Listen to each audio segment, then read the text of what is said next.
in a church, all right, one of the BA camps here, down here in Atlanta. Now, before we continue on with this beautiful camp, we would like to give our honor, glory, to Yahweh, Ba'Hashem, Yahweh Shai, Ba'Hashem, Rakakadash. Give a double honors to our apostles and elders of Great Millstone, and peace, love, and salutations towards you hopeful elect that's been sincerely pushing this truth, okay? And for those who don't know, we're not here to preach the name of, Jesus Christ, Buddha, Ahaya, Yahweh, Yah, Jah, however you want to put it, all right? Because again, the true names, all right? Let me let this guy pass. Here we go.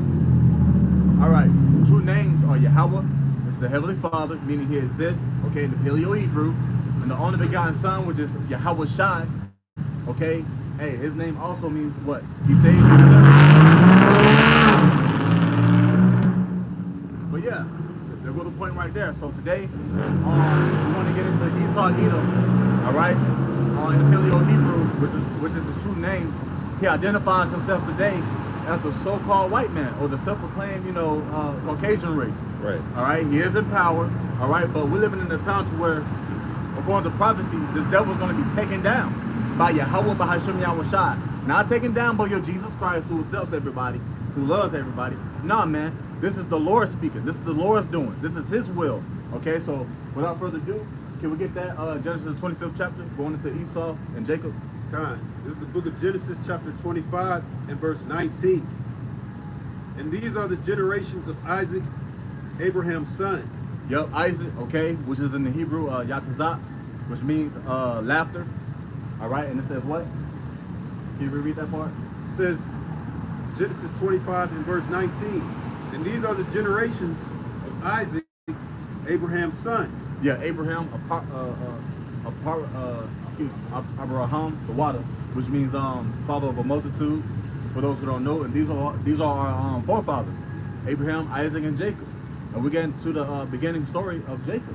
All right, and also the beginning of the enemy, man, which came about, which we're about to get into. You got it out. And he's a well-known enemy, which we all know today. All right, you got it. Abraham begat Isaac, and Isaac was 40 years old when he took Rebekah to wife. The daughter took Rebekah to wife. All right, so some intimacy going on. All right, he went into her. All right, therefore it brought forth food, which we're about to get into. For those who don't believe in, in the marriage, all right, sex is marriage. Okay, hey, this is the act of marriage. All right, you got it out. All right. Says the daughter of Bethuel, the Syrian of Padan Aram, the sister to Laban the Syrian. Verse 21, Genesis 25 and 21. And Isaac entreated the Lord Yahweh for his wife because she was barren. And the Lord Yahweh was entreated of him, and Rebekah, his wife, conceived. So after he went into her, all right, she was barren. In other words, she was pregnant. And then you have 9 months later, she conceived. All right, which is about to get into. You got it out. This is 25:22. And the children struggled together within her. Yep. Now, can we get that word struggle? If a brother could, Bakusha. We're going to get this word struggle because see, in our story, which Yahweh Ba'Hashem Yahweh Shai created. All right, Jacob versus Esau, so to speak. There's always been some type of conflict. There's always been some type of what? Struggle. Hey, this is the beginning of that struggling, man. We was always bumping heads. Okay, the brother got that word struggle. God. All right, so it was always a consistent, struggling battle, a tug of war, so to speak. Hey, just like today, man. All right. Well, here it is. We're trying to fight to live in oppression, which is one of the worst kingdoms of all time, Babylon the Great, aka America. All right, and the two forces is still clashing. But this time, see, we're not doing it carnally, man. We're spiritual people. Hey, we're doing it through Yahweh Ba'Hashem Yahweh Shai. All right, He's the reason why we, He put the sinews back on us. He made us alive again. We're lively stones. All right, and we're standing in great boldness, as the scripture says. Started with the apostles and elders of great millstone, prophesying against this kingdom, prophesying against this devil. All right, so it's always a conflict. There's always a struggle going on, especially when Esau Edom is in rulership. Can the brother get when the wicked are in authority, the Yeah. people mourn. I got you. Con, we're gonna get that, then we're gonna get that word struggle. You got the word struggle? Con, you can hold that.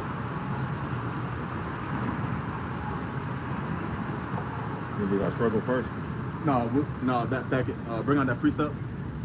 The Papa Shai. All right, this is Proverbs 29 and verse 2. When the righteous are in authority, the people rejoice. See, the people rejoice when the righteous are in authority, okay? See, right now, the righteous is not in authority, all right? The wicked, hey, the earth was given into the hand of the wicked. He's in the rulership, all right? He's in the power seat, quote unquote, all right? He's the ultimate oppressor, the ultimate devil. He's the ruler of us, man, okay? And we're mourning, all right? Working these 9 to 5, 5 to 9, all right? 16 hours, clocking in 18 hours, barely getting sleep. And on top of that, eating GMOs, okay? Breathing in stinky air, polluted air, man, okay? And being stuck in the ways of Esau Edom. Therefore, hey, we got to repent, man. We're turning to the ways of Yahweh Shem Yahushua because we've been indoctrinized a long time ago, man, once upon a time ago. But why did Yahweh Shem Yahushua that he's woken us up, all right, to have us realize what the hell's going on, all right? What kingdom are we in? Who are we as a people? Who did he choose, all right? Who was the covenant and the promises given into? Which we read earlier in Genesis 25th chapter, Abraham, Isaac, and Jacob. Because that's who the promise and the covenant was given into, man. Was given to, okay? You got it out. Proverbs 29 and 2. Yep. When the righteous are in authority, the people rejoice. But when the wicked there rule, the people mourn. So we mourn, man. We're lamenting, all right? Every day we're sighing and crying and complaining against this place, all right? Because it's not really life. See, this is his life. This is his kingdom. This is his heaven. But as for us, this is our hell, all right? But that don't mean we can't rejoice and have joy in Yahweh Shem Yahushua, because we do. Right. That's the perfect balance, man. All right? Yeah, we might be financially through. Yeah, the devil might be, oppressing us. He's over us. But at the end of the day, we know what's about to happen concerning Esau Edom. He's going to fall. All right? His rulership is going to come to an end. All right? And we're going to be exalted above the mountains, man. We're going to be exalted. Hey, Yahweh Shabbat Shalom. What's up, bro? So, hey, there it is right there. Okay? Can I read in the NLT? Come on, you got it. All right, Proverbs 29 and 2 in the NLT, it says, when the godly are in authority, the people rejoice. But when the wicked are in power, they groan. Ooh, they groan. All right? Hey, that's kind of similar to gnashing your teeth. Like, you about to pull your hairs out, man. All right? Because this place is so damn stressful. All right? We're in distress. Stress, all different types of levels of stress, man. Okay? But while we got each other, while Yahweh Shem Yahushua got us, man, ain't nothing to worry about, man. This is a light affliction, okay? And we already know, according to the book of Obadiah, Lord willing, that we're about to get into, he's gonna fall, man. All right? Because his actions, his wicked actions, everything this devil did was in vain, okay? But also, it was in prophecy.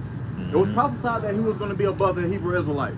It was prophesied, 70 AD, when we fled from the Romans, this, that, and the third, man. Everything was prophesied already, but now we're witnessing his short season, which we're currently in, all right? His short rulership, man, it's gonna fall drastically, okay? You got it, Doc. Can you get, reread that verse and then get that word started. Book of Genesis chapter 25 and verse 22. And the children struggled together within her. Yep, so these are two kids struggling within her womb. Remember, she was barren, all right? You got it, Doc. Kind of word struggle is H7533. And so like I'm not sure if I'm pronouncing this right, but I think it's Ratazat. Okay, you trying your best. Okay. You get the definition. It says the definition, it says to crack in pieces.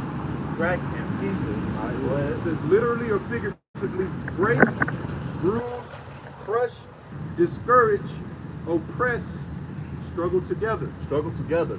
All right? Esau was probably pushing against them in the womb, like an actual oppression, like pushing against them.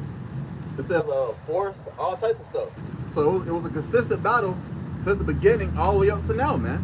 Right. All right? You can't make this up. All right? Yeah. Yeah, man. Two nations are in the womb. You continue on. Continuing on, Genesis 25:22. And she said, if it be so, why am I thus? Yeah, so it was so bad to the point where She was like, oh, dang, like, what's going on with me? All right, why am I blessed? Of course, she went to her husband, all right, which is Isaac, and Isaac went back to the Lord with prayers, man, okay? Because that's how it works. Everything's in order, all right? You got it, Doc. Says, and she went to inquire of the Lord. See? To her husband, all right? You got it, Doc. Genesis 25:23. And the Lord Yahweh said unto her, 2 nations are in thy womb. So Isaac came back and told her the business, all right? Just like we're messengers today, we're messengers in the ancient world. That's how it works, all right? Scripture says that his spirit bear witness with ours, man. Vice versa, man. Just roughly paraphrasing it. So everything was more spiritual. And we are actually relearning those ways in today's society, so to speak, okay? Because of prophecy. All right, you got it, Doc. Continue, Genesis 25:23. And 2 manner of people shall be separated from thy bowels. So we've always been struggling. There's always been a conflict. All right? We're 2 different individuals. We're 2 different spirits. We have 2 different genetics, okay? We're full of life. You know, we're strong. You know, it's easy for us to reproduce. Come on, man. You can't make this up. And this is not to talk about anybody, but it's true. All right? You got it, Doc. God. Continue, Genesis 25:23. And the one people shall be stronger than the other people. Yeah. Now, are we saying that Esau ain't got no type of level of strength? Nah, man.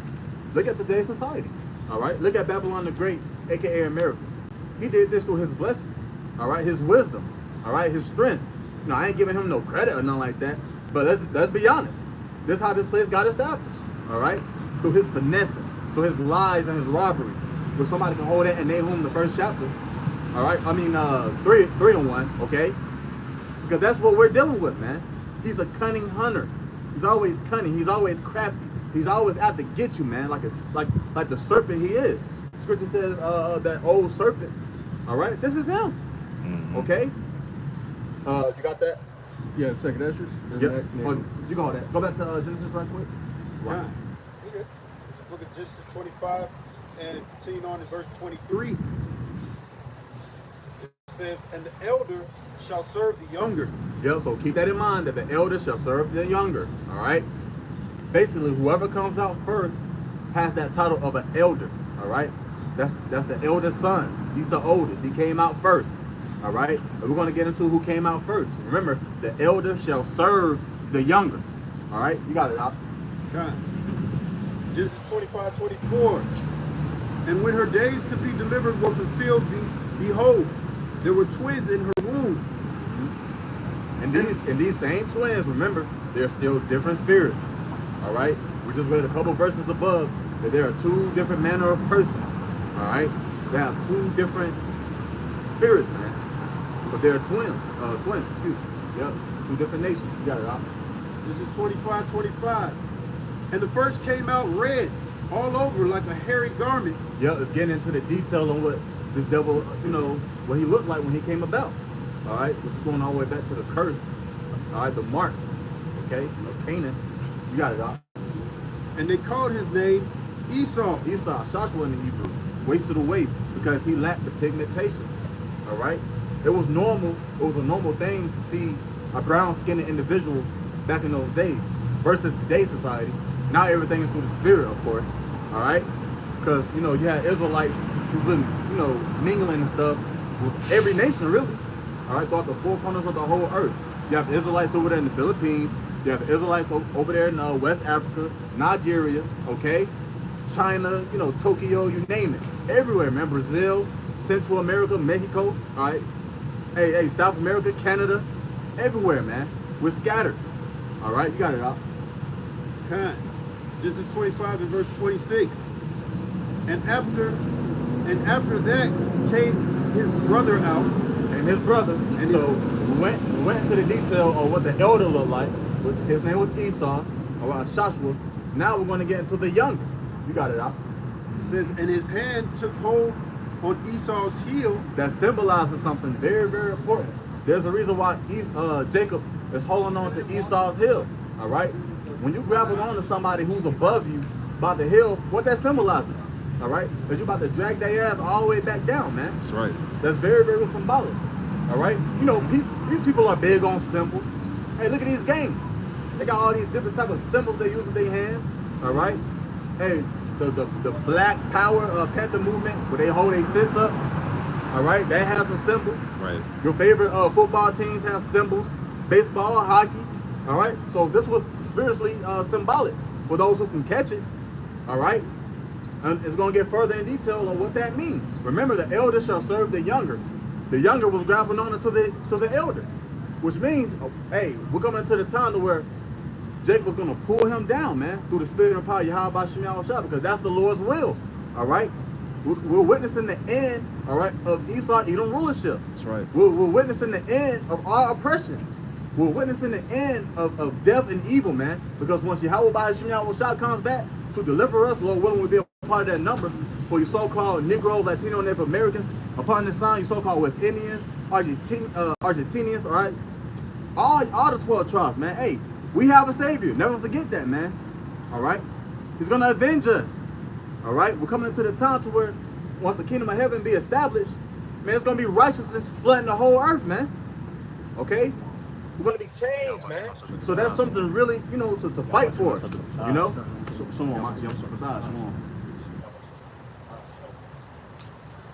Can you repeat that and then go to the next verse? Then you still rolling that? Yeah, got it. It's the book of Genesis, chapter 25 and verse 26. And after that came his brother out, and his hand took hold on Esau's heel, and his name was called Jacob. All right, Yaiquad. All right, which means to supplant. All right, and that's for a reason. So later on in the same chapter, correct me if I'm wrong, it gives the meaning on why his name was called Yaiquad. All right, he finessed Esau out of his birthright, rightfully so. It was all through the spirit. Okay, was that it on that verse? A little bit more. Got it. And Isaac was 80 years old when she bare them. Okay? Right. Yeah, man. So let's get into that in 2nd Ezra, the 6th chapter, right quick. So now we're going to talk about he's coming to an end, and then we're going to take his ass out with Obadiah. You know, you got it out. 2nd Ezra chapter 6, verse 7. Then answered I and said, what shall be the parting asunder of the times? Which we're living in. Okay, you got it out. Or when shall be the end of the first, and the beginning of it that followeth? Yep, because the first, he's in rulership right now.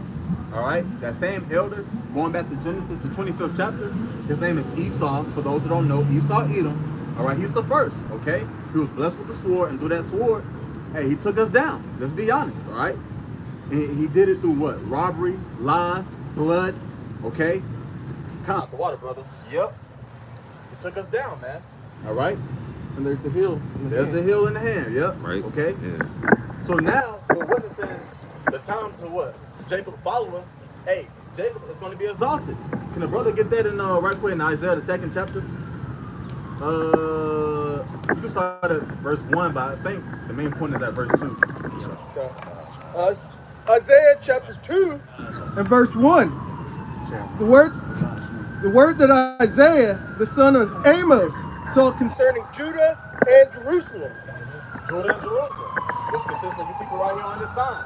The southern kingdom and the northern kingdom. And as a whole, we'll make up what? The whole nation of Israel, okay? I'm gonna let this pass.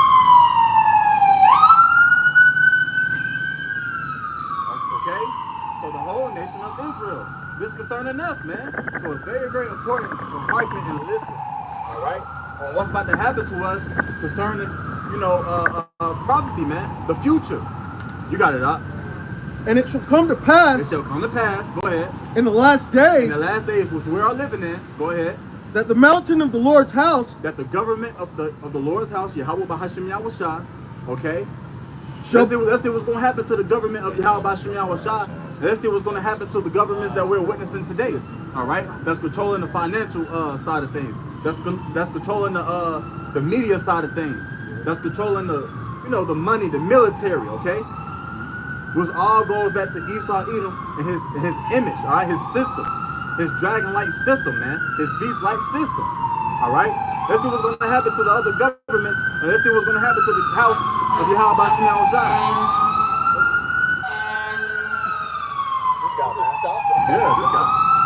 We're gonna let this guy pass.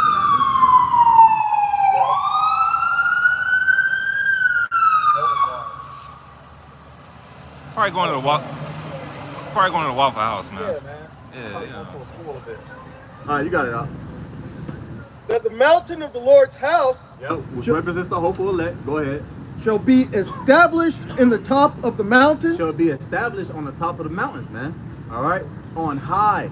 Because once we get placed on high, once this oppression is over, we're going to be glorified. We're going to be changed in the twinkling of an eye. All right, we're going to be living forever and ever under Yahweh Bahashim Yahweh Shai in righteousness, man. There's no more dying. There's no more sighing and crying. There's no more going off and breaking the law, man. All right, we're going to be in there to win it. Okay. Right. And if you believe now, you are winning. The kingdom of heaven is in within you. The water. You know, you got it out. It shall be exalted. Shall be exalted. So not only we're going to be exalted, but the Lord is going to place us there, man. Scriptures just literally say established. You got it, bro. It shall be exalted above the hills. Above the hills, everything. Big governments, the smaller governments. All right. Because this whole system, it has like tiers, man. Going back to that pyramid you see on the dollar bill. Yeah. The very top, the illuminated ones, all right? This devil, he runs, you know, through his deceit and lies with tears, man. All right? The top, you know, the top controls everything, and everybody got their own business on how to destroy us even more, man. Yeah. Through entertainment, okay, through the food, the stuff they polluting with the air, all right? Certain deceitful laws that's created against Jacob, all right, which later on got his name to Israel, Yasharallah, Prince of the Power, all right, that's what it means, which represents who? Us today, man, okay? You got it out. Evil hierarchy. Evil hierarchy, man, yep, you got it. Yep. It shall be exalted above the hills, and all nations shall flow unto it. And all nations shall flow unto it, okay? So once the righteous are in authority, everybody's gonna rejoice, all right? If somebody was good or above you, you ain't got no choice but to flow into that individual. That's what's gonna happen concerning the other nations, okay? Hey, that's literally what's gonna happen.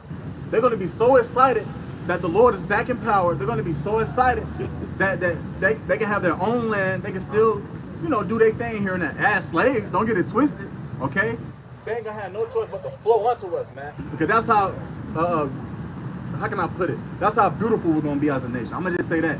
Yeah, because hey, the law, statutes, commandments are going to be set on high in the kingdom of heaven, man. So you other nations got to follow, all right, the dietary laws. There's certain laws on cleaning yourself. You other nations, man, we see how you other nations get down, man.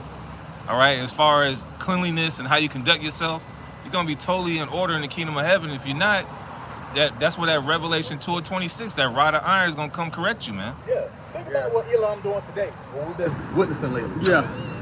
Imagine him coming back in his right mind as a slave, saying, I ain't got no poop on me anymore, I feel much better. You're gonna feel better, man. Because you're gonna be flowing unto us, man. All right? That's an unclean, wicked thing that you guys doing. Man, we all need Yahweh Shem Yahweh Shai. And that's why we're talking about the end of Esau's rulership, man. Call on like Yahweh Shem Yahweh Shai, because we're living in those times where we can see it. We can actually see the system being broken down, every piece of it, man. All right? Until the ultimate day to where this place burned as an oven. Okay? You got it out. Was that Keep going and jump into that. yeah, you can. Okay. Yep. Verse 3.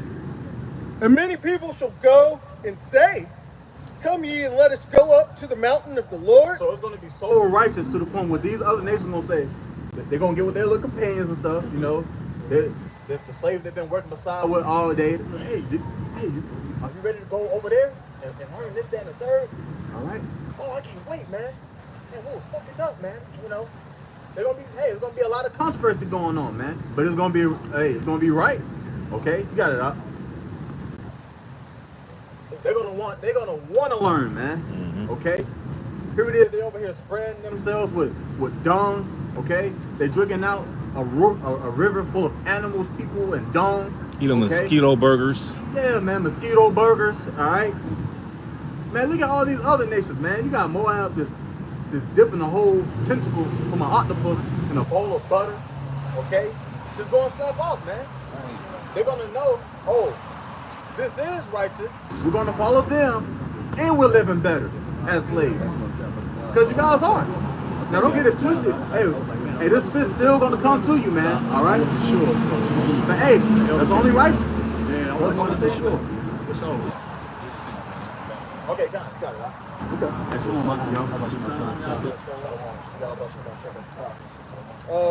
Verse 3. And many people shall go and say, come ye and let us go up to the mountain of the Lord, to the house of the power of Jacob. Yep, they're gonna remember us again because right now they remember us as so-called Negroes, Latinos, Native Americans, all right, Redskins, Spits, Coons, fucking apes, all right. That's what they remember us by, man. Was going back to the curses, man. All right, you got it up. And he will teach us of his ways. He will teach us of it, so they're gonna want it. Just like we're gonna have to want it now in order to get on the chariot. And that time, man, they're gonna want it. Okay, you got it up. And we will walk in his path. And we will walk in his path. So they're gonna try to the best of their ability to walk in the right path, okay, of Yahweh Shem Yahushua, because they know if they don't, they're gonna get a big knot on the side of their head, man. All right. Remember, we're gonna become kings and priests, man. All right. Yahweh Shem Yahushua is gonna place crowns upon our head. We're gonna be ruling with a rod of iron. They're gonna get bashed if they go off, man. Okay? Imagine a big, tall, imagine if this brother was 10 feet in the kingdom of heaven. Oh yeah, there it is right there, yep. Imagine this brother right here, 10 feet, with a big old long rod just like this, of iron, okay? If somebody went off, he go, boom! That's gonna set an example to get right. And what was the word you looked up earlier? And it said shivers? Struggle? Struggle. Yeah, struggle. And, with the rod iron, they shall be broken into shivers. Yep. You want to get that? Yeah. Miles one. Oh, water. And then we're done with that Genesis 25. And now you go hold Obadiah, the first chapter. Let's finish up. Chapter 3. It says, for out of Zion shall go forth the law and the word of the Lord from Jerusalem. Which everybody disrespect today. Okay? Nobody cares about the law, statutes, commandment of Yahweh Bahashem Yahushua. Nobody cares. All right? Here it is. The word's being pushed out right now. No one cares.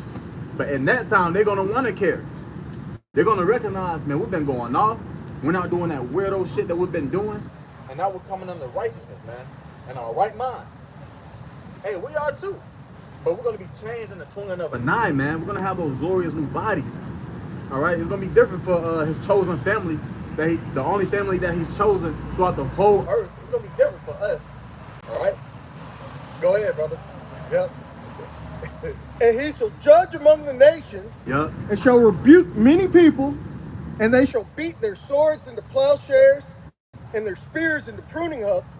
Nation shall not lift up sword against nation, neither shall they learn war anymore. So it's going to be so righteous on the earth. It's going to be so peaceful to the point where even our enemies, all right, our slaves, all right, will learn war no more. Here it is. When we was in slavery, we always rebelled and we always wanted to, take our oppressor down. But think about it. They're going to be in slavery, not even having a thought to take us down. Because it's going to be glorious. It's going to be right. You know what I'm saying? They're gonna have food that's not poisoning them and giving them cancer. Drinkable water. The air is gonna be fresh. People's health just in general is gonna be so much better. Like they're gonna look better. They're gonna live longer. It's just they're gonna love the whole nine, man. It ain't gonna be like nothing over here. The scripture says what? The fashion of this world is gonna pass away. You know what I'm saying? Is that it on it? Yeah. I wanted to grab Deuteronomy 4. You got it, yep. It's Deuteronomy 4 in chapter 5. It says, behold, I have taught you statutes and judgments, even as the Lord my power commanded me, that ye shall do so in the land whither ye go to possess it. Keep therefore and do them, for this is your wisdom and your understanding in the sight of the nations. Right. So, in the sight of the nations. You know what? Since that word says sight, they're going to see us on high. That's going to be a sight to look for. We're going to be exalted. And through that sight, it's going to be called what? Good examples. We're going to become good examples again upon the whole earth. All right? We're going to show these people how to live, truly live life. All right? It ain't all about suffering the earth, suffocating the earth with concrete. It ain't all about, Right. your ego, making all these cars, polluting the earth, recycling, okay? It ain't about, this whole place is just weird, man, okay? See, it ain't gonna be none of that going on, man. It's gonna be a new way, and they're gonna be wanting to see that sight every single day. All right, you got it up. Which shall hear all these statutes and say, surely this great nation is a wise and understanding people.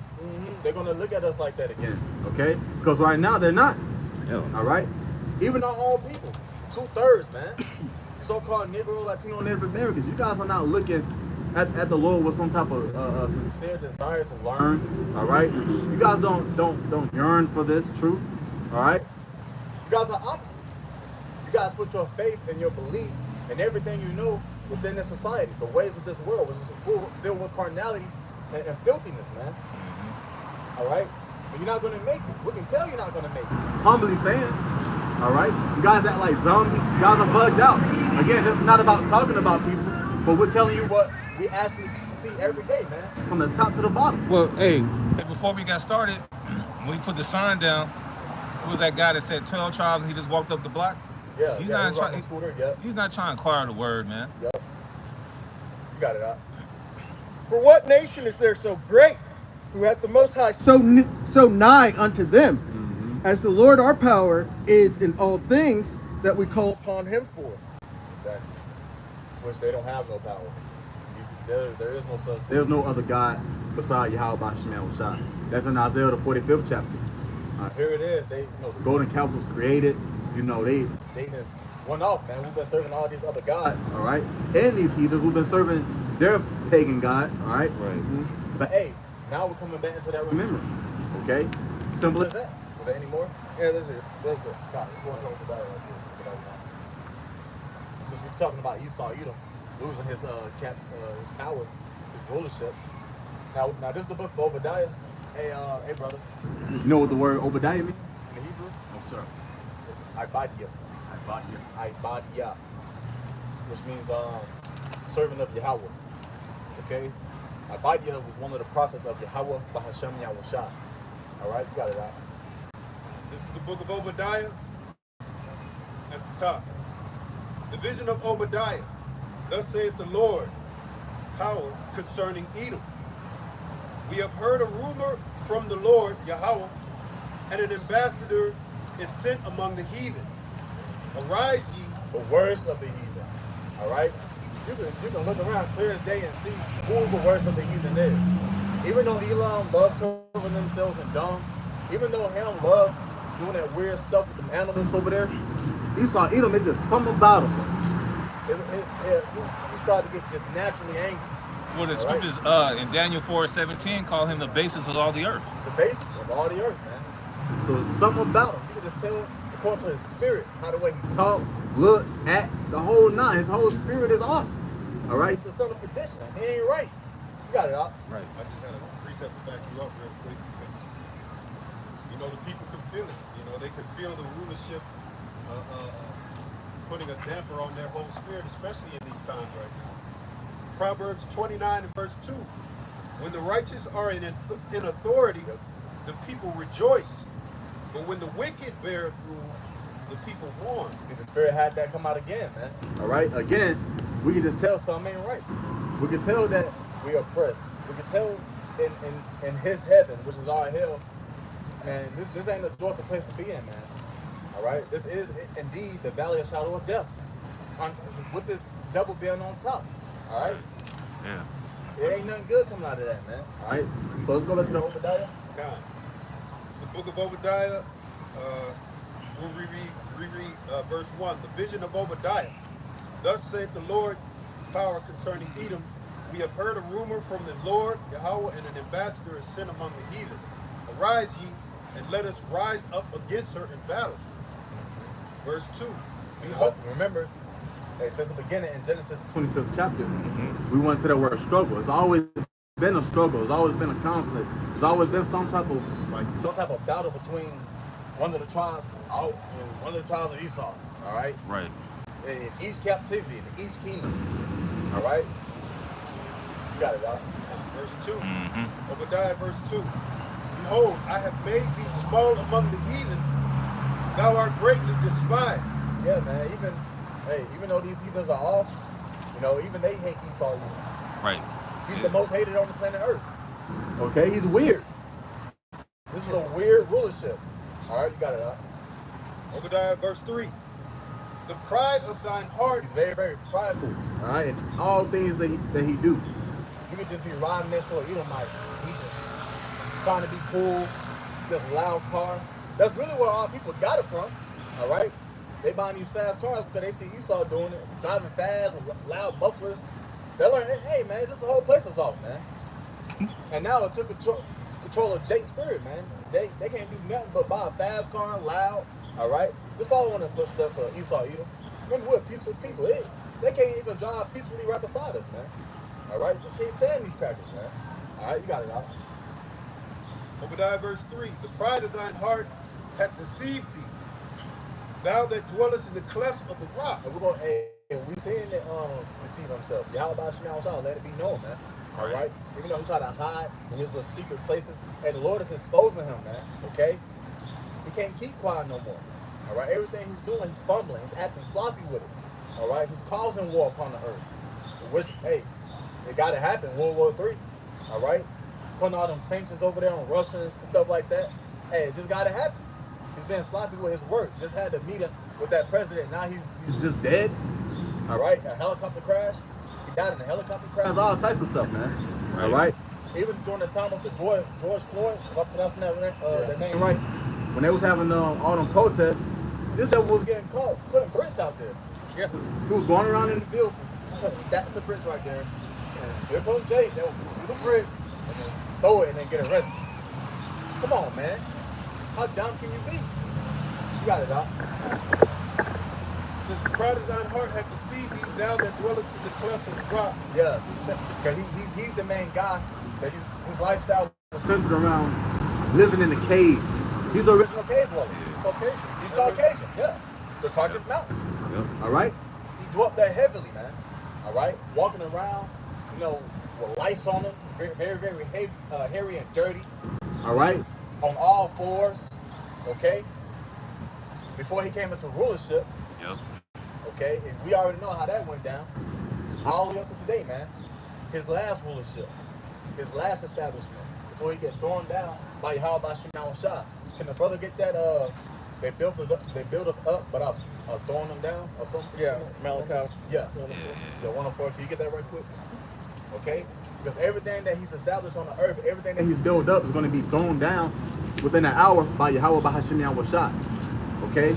Because again, something is not right with this dude. This is our enemy, and we know that he's not right. We see that he's not right. Okay. You got it out.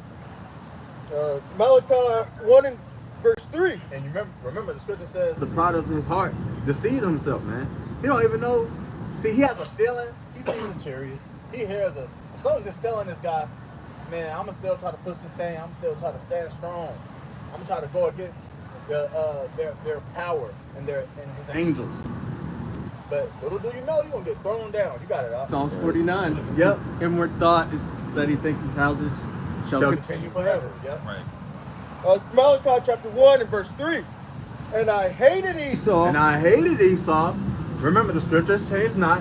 The Lord is the same yesterday, today, and forever. He's roughly paraphrasing it. Okay? He didn't just wake up and say, I love Esau again. Oh, forget the promises. Everybody, I love everybody. Nah, man. They ain't happening like that. Right. Okay? You got it out. And laid his mountains and his heritage waste for the dragons of the wilderness. For the dragons. They was just like that. He hated them so much. That was as the dragons in the wilderness. Remember, we were just going into, the brother mentioned the Caucasus Mountains. Okay? He's a natural born cave dweller. All right? He came into rulership with all this pride now, and it's so bad to the point where it reached the heavens. The whole earth is polluted. The Lord smells it. He don't like it. He's going to get rid of it. Esau, Edom rulership is coming to an end. You got it out. Whereas Edom saith, we are impoverished, but we will return and build the desolate places. Yep. And look at everything he built up. All right? So can you get Nahum right quick? Then we're going to wrap it up. Can you get Nahum 3 and 1 right quick? The Bible shot? And then hold that. Okay. Hold that. Because look what everything he established. Look what everything he's building up. Okay? Through scheming, with money laundering. All right? Other people's money he probably got into the accounts. He letting all these weirdos transactions happen. Okay? Hey, remember, the earth was given to the hand of the wicked. He's in control. He allowing all this crazy stuff to go on within Babylon the Great, aka America. That great city, that same great city that John the Revelator saw, fallen. Okay? And not only him, but other prophets too. You got it, Doc. This is the book of Nahum, chapter 3 and verse 1. Woe to the bloody city. This is a bloody city. Woe as far as destruction. Destruction upon that bloody city. All right, America, Babylon the Great in the scriptures. Woe to this place. It's a very, very bloody city. People dying every day, okay? And before all this, hey, this place was taken by blood. All right? What the Gadites? Reubenites. All right? Right. Physical rights has been pushed all the way in Central America. You know what I'm saying? You got it out. It is all full of lies and robbery. All full of lies and robbery. Saying that his name is Jesus Christ. Saying that he's a soft-spoken, long-haired, blue-eyed, peachy-faced, pale man, all right? The Edomite, which is false. You got it out. The prey departed not. And he never went away. He continued on what he did, man. He continued on building his lies upon lies upon lies.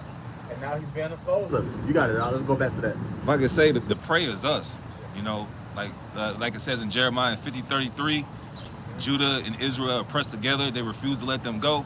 Mm-hmm. That's talking about us. You got it, you got it out.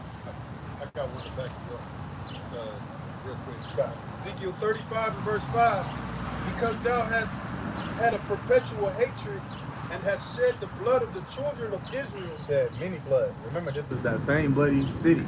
All right? A lot of blood. And the Lord noticed it. You got it out. By the force of the sword in the time of their calamity. That same sword that he was blessed with. You got it.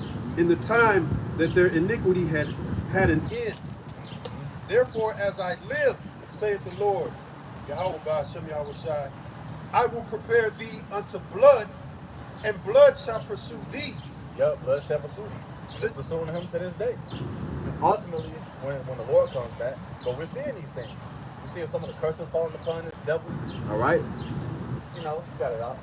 Since thou hast not hated blood, even blood shall pursue thee. Exactly. Let's get back to that. Then we'll go ahead and close out. Malachi 1 and 4. Whereas Edom saith, we are impoverished, but we will return and build the desolate places. Thus saith the Lord of hosts, they shall build, but I will throw down. And they shall call them the border of wickedness, and the people against whom the Lord hath indignation forever. So he hates you forever. Indignation. All right? Righteous anger. Yeah, righteous anger. All right? A righteous disrespect towards you other nations. Starting with Esau, Edom, and starting that. Going back to, I believe, Isaiah the 34th chapter. Okay, so it's pretty much it. You know, getting a little history of what? Genesis 25th chapter. And a little bit of Obadiah 1, man. So little one that was edifying. I'm going to step down so long.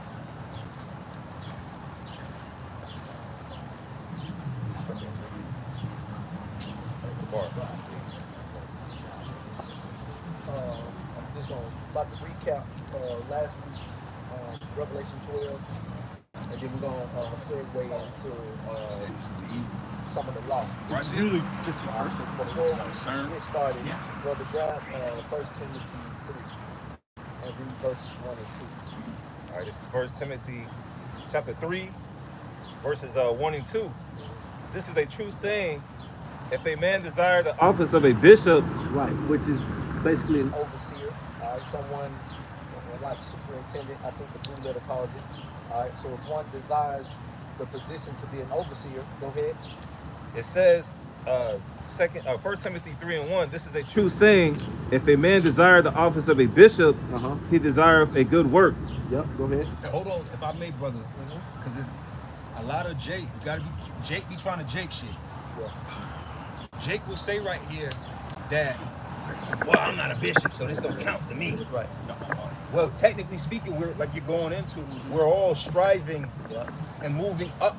Like you don't just start out as an associate. You start out as an associate and you move up, hopefully to management. So I just want to throw that out there with you, like if you're here and you're doing this work, the goal is to become a bishop. Yep. I just want to throw that out there. It's saying Because you should. Because you should. I just want to throw that out there. Right, yeah, perfect. Because I was going to say, nobody wants to get a position and be stagnant in it. Come on, All right, man. that means you're not growing. All right, so if you're involved in something, your ultimate goal should be to grow and to move up, you know, in whatever capacity, you know, you're working in. Right. And it's the same thing with the truth of Yahweh Shah. So if we're deserving to be, we're desiring to be overseers. It's giving us how we should conduct ourselves. Read on, brother.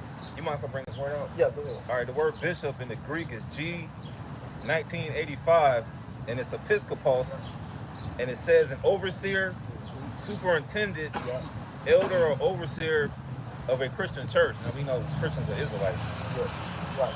So you deserve to be a bishop, all right, which the brother just briefly brought out, the superintendent, the overseer, and elder, because quite naturally, when you're involved in something for a numerous amount of years, you gotta grow or something wrong. You know what I'm saying? You see a fucking 5-year-old still eating baby food, you're gonna look at his ass like, what the fuck? Yeah. It's Why you really- still drinking that bottle? That's really like the mind frame of a nigga, of a niggard. Because like you said, like you had Jake on these jobs, and maybe 10 years in a beginning position, and then you were hey, well, you know, I was in the same situation with you. Yeah, you come in fresh. You come in fresh, and you basically the person that should be managing you, you telling them what the fuck to do, and then they looking at you like you crazy because you in a base position after 5, 6, 7, 8, 9, 10 years. Yeah. That's not life. Right, and then the person coming in desiring to grow, but you just want to stay where you are. You can't be upset. Arrested development. That's that term. Exactly. Yep. Read on, brother. 1 Timothy 3 and verse 2. A bishop then must be blameless, Blameless, the husband of one wife, the husband of one wife. Go ahead. Because you spread yourself too thin and trying to be all over the place with all these things. You know what I'm saying? One is enough. One is a headache in itself. Come on, man. You know what I'm saying? But when you start dibbling and dabbling in more than one, you know, it gets hard, man. And now you pulled all sort of directions outside of what you're really supposed to be pulled in, you know? Can I get a scripture real quick? Hold that real quick. Let me pull it up. So that's why it tells us to be, if we desire to be a bishop, be a husband of one wife. Not saying that there's nothing wrong with having multiple women, but anybody, or if you desire a position, you don't want to spread yourself too thin in any area. You want to be perfectly balanced, because you know a false balance is an abomination unto Yahweh Shah, according to the scriptures. You know, so that's why it's saying that. You know. I got it. Go ahead, brother. This is to your point. 1 Corinthians 7 and 33. I'll read it real quick. But he that is married careth for the things that are of the world, and how he may please his wife. And that's really the point. Because like how you said, it's like, as an Israelite man or a man in general, if you got one woman, listen, man, we're lovers, man. Let's stop acting like we're not. We love our women, we love our wives, and you go to bat for your wife. Now imagine multiplying that times 2, times 3, times 4. Now you're caring about the things of the world in the regards of keeping her, because at the end of the day, it's like single brothers. You're not having to go to fucking IKEA and pick out dresses and then drag the dresses home and then put the dresses together. You ain't gotta do all that shit. But as a husband, you gotta do that shit. So why do that more than once? I just want to say that, you know. 1 Timothy 3 and verse 2. A bishop then must be blameless, the husband of one wife, vigilant, sober, of good behavior, given to hospitality, apt to teach. Apt to teach. And that's the point that I wanted to get into. All right, when we're out here, we have to be apt to teach. You know, we got brothers on the outside listening and coming in. All right, so that's why the spirit has changed to, hey, just teach, you know. And Lord willing, you know, to the best of my ability, you know, we're gonna do just that. All right? So we're gonna recap Revelation 12th chapter. We're not gonna spend much time in it because we went over it last week, but we're just gonna recap. And brother, if you don't mind, we're going to interact, all right? Absolutely. All right. Yep. Yeah, we're going to recap. We're going to start at the top. Yep, and then, it's all good. Go ahead, brother. This is Revelation chapter 12, verse 1. It says, and there appeared a great wonder in heaven. Yeah. A woman clothed with the sun, Yeah. and the moon under her feet, Yeah. and upon her head a crown of 12 stars. In that verse, brother, the woman, who was that referring to? The woman is referring to Israel. Correct. That's correct, brother. All right, and then it said with the 12 stars on it. From the top. Yes. Revelation 12 and 1, it says, and there appeared a great wonder in heaven, Yeah. a woman clothed with the sun, and the moon under her feet, and upon her head a crown of 12 stars. And upon her head a crown of 12 stars. You know what the 12 stars represent, bro? My memory serves me correct. 12 stars are referring to 12 tribes. The precept is in Genesis. Which one are you referring to? If you don't mind, if you can find it, grab it. I got a we quick, got a precept. I got a quick one real quick. If you Go don't ahead, mind. go ahead, bro. We read, because we went over this as well. This is Revelation 22, and going straight to the point real quick. Revelation 22 and 2. In the midst of the street of it, and on either side of the river, was there the tree of life, which bare 12 manners of fruit, and yield her fruit every month, and the leaves of the trees were for the healing of the nations. So like how you said it, that the 12 stars in there represents the 12 tribes of Israel just as much as the 12 with the 12 celestial. You got 12 The zodiac, you said. yeah, zodiac. You got basically 12. Libra, as they like to call it, the 12 astrology. I'm drawing a blank on the word, but there's 12 of that represents 12 months. The same spirit. So I just want to throw that out there, tying it back into what we one of our original classes. And the 12 tribes are here. Judah, Benjamin, Levi, Simeon, Zebulun, Ephraim, Manasseh, Gad, Reuben, you got Naphtali, Asher, and Issachar. All right. So those are the 12 tribes of the nation of Israel. Okay? And not to put you on the spot, but we're here to build you up because the scripture tells us that a tree is known by its fruit. All right. So we don't want brothers taking tests to come in and scoring 30s and 40s. You know what I'm saying? You're gonna have your test soon too, brother. Yeah. So, you said this is Israel, the woman represents Israel, the 12 stars on the crown, the 12 tribes of Israel, right? All right, just to back that precept up, that Israel is the woman, brother don't bring that. This is Jeremiah chapter 6 and verse 2. I have likened the daughter of Zion to a comely and delicate woman. Yeah. So that's just showing us that the Lord likens us to a comely and delicate woman, us being the nation of Israel. All right. So just like that. Verse 2, Yeah. Revelation 12 and 2, it says, and she being with child, cried, Yeah. travailing in birth, Who that? Yeah. and pain to be delivered. Who's that? Yeah. That's how it shine, right? Well, Keep going. Keep going. Keep going. Build upon that point. If it's Yahweh, try to build upon it. Who's the her then? Who's a her? I don't know. Think about it. Right. Read it again, brother. This ain't how it shines. So think about it. You can build up on that. So, Revelation 12 and 2, and she being with child, cried. So you know the child. yeah, I'm trying. She being with child, cried, Think about it. travailing in birth, and pain to be delivered. Think of it like this. Who brought forth Yahweh Shai in the Tribe of Judah. In the physical calendar Mary. sense? Mary. There you go. All right. So in the literal sense, it's talking about Mary, but it's also, you can say, the nation of Israel. It jumped. Yeah. This chapter, Saki, brother. It's all Just good. wanted you to understand. Revelation, the 12th chapter, jumps around a lot.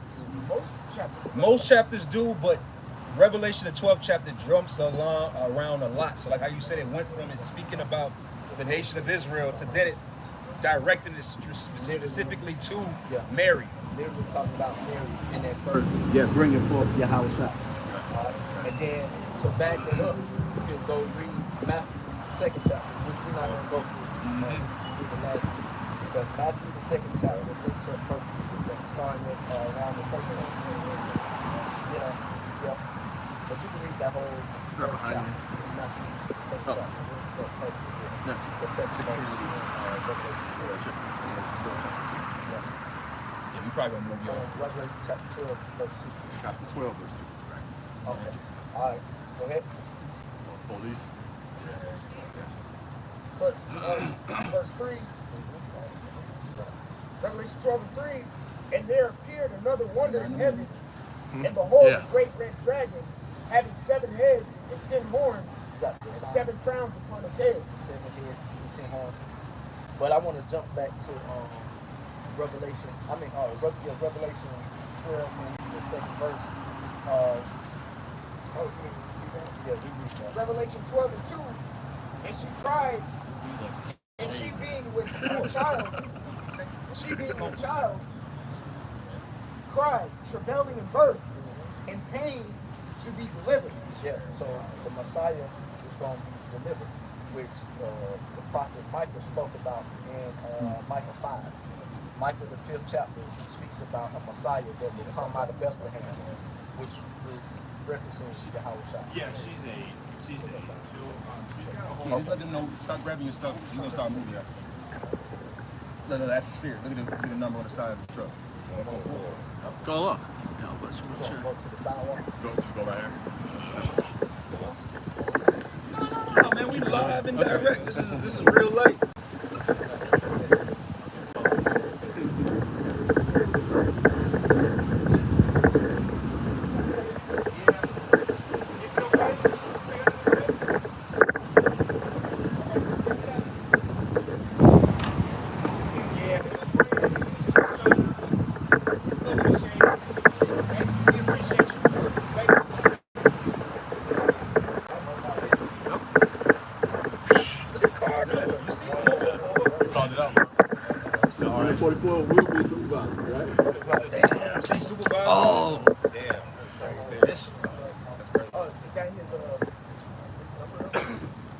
Nah, you see his supervisor number 1144? Yeah, that's what I'm saying. Like, I think you come around, like, hey, supervisor 144. Yeah.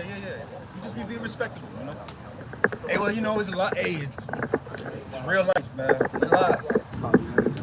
Thank you. John dodged the bullet. That's the spirit, man. Scriptures say you can't do nothing against this truth, man. Yeah, man. All praise God, Shem Shah. Boy, he still kept us on. Yeah. It's stuff like that really show you, like, that's a faith booster. Yeah. So we were like literally like, well, we were ready to get out of here, and then it's just like, wait a minute, that car, he just moved back over here. Like, I'm thinking he about to tell us to leave. Yeah. Then there's 144 on the car. He's like, nah, y'all good. I ain't worried about y'all. I'm used to y'all right there. That's a spirit, man. But you got it, brother. Keep preaching, man. That's why we out here. Revelation 12 and 2, it says, and she being with child cried, travailing in birth, and pain to be delivered. Yep, Mary giving birth to Yahweh. All right. Verse 3, and there appeared another wonder in heaven, and behold, a great red dragon, having 7 heads and 10 horns. And you remember a few weeks ago, Poppy went over the 7 heads. So that's what that is. All right. Revelation 17 chapter. Start with Greeks. We're all the way. Also Greeks, British, always Spain, French, Roman,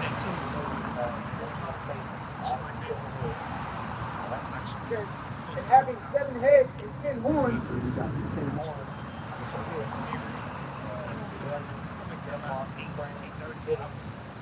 Luxembourg, Netherlands, Ireland, England, and West Germany. All right, 10 horns. 7 heads, 10 horns. That's what it is. And 7 crowns upon his heads. Verse 4. Go ahead, bro. It says, and his tail drew the third part of the stars of heaven and did cast them to the earth. They said his tail the third part of the heaven. You know what that's referring to. You know what else? That's a portion of it. What's today? Oh, okay. That's just really don't know what it meant. So basically, they're speaking about the three head tribes of the nation. You got Judah, Benjamin, and Levi. That's the third part. Yep, go ahead. That's all I have to say. The third part of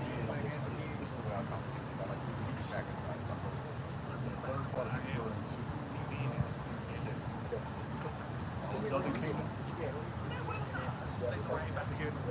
Revelation 12:4, and its tail drew the third part of the stars of heaven.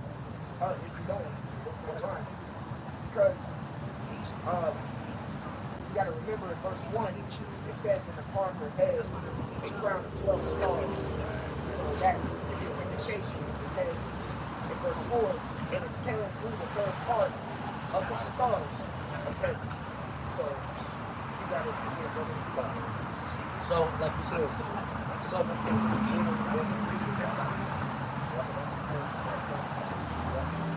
Right, and to keep going, it says, and did cast him to the earth. And the dragon stood before the woman, which was ready to be delivered, for to devour her child as soon as it was born.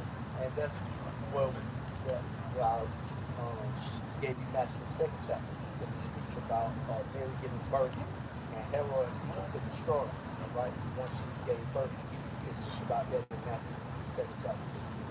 Read through that and correlate with this verse up there. Okay. Verse 5, it says, and she brought forth a man-child who was to rule all nations with a rod of iron. And her child was caught up unto the Most High and to his throne. Yeah, he's sitting on the right side of the Most High way, right? Waiting for the second coming, right? Which is not going to be quick, right? Where Michael, the archangel, you know, his man, Yahushua is going to come back to fight this beast. Right? This beast is going to be so proud that he's going to actually think he has a chance to fight with Yahushua. But we all know how that's going to go, right? All right. So if you read Acts the first chapter, you got to return to, because it says, and her child was caught up unto the Most High and to his throne.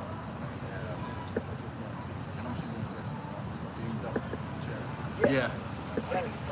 Acts the first chapter. You know, Yeah. You got moved up. It tells you how you got moved up on the chair. And they're sitting there gazing at the cloud, at the chariot, said he's going to return in the same way.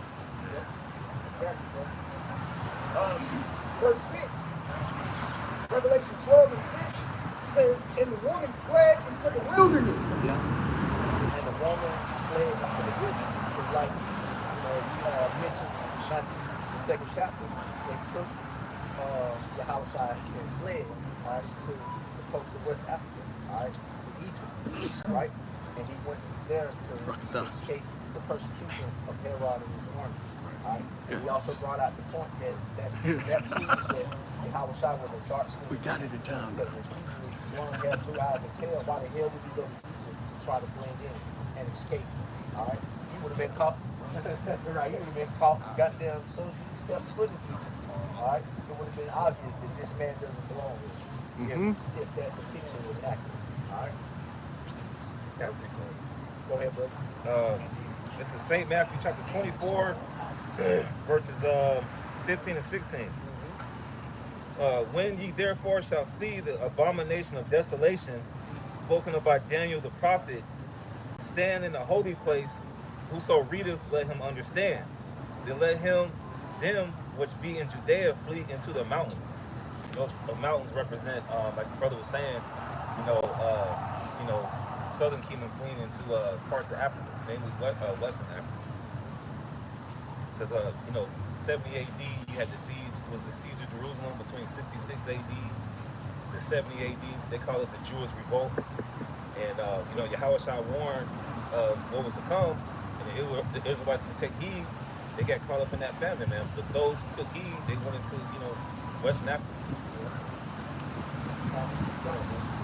Revelation 12:6 says that the woman fled into the wilderness where she had a place prepared of the Most High, that they should feed her there 1,260 days.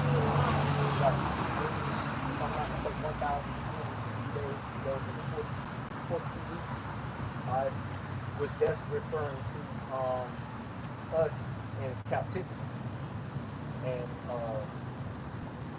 correct me if I'm wrong, not knowing who we are as Israelites up until coming into around what, the 50s or 60s. The other Albert coming back on the scene and bringing the truth back. Scripture say what did they shall take care of us with time and a half. Yep. Yeah. Like you said, it's just a period. Time. At the end of the day, you don't gotta.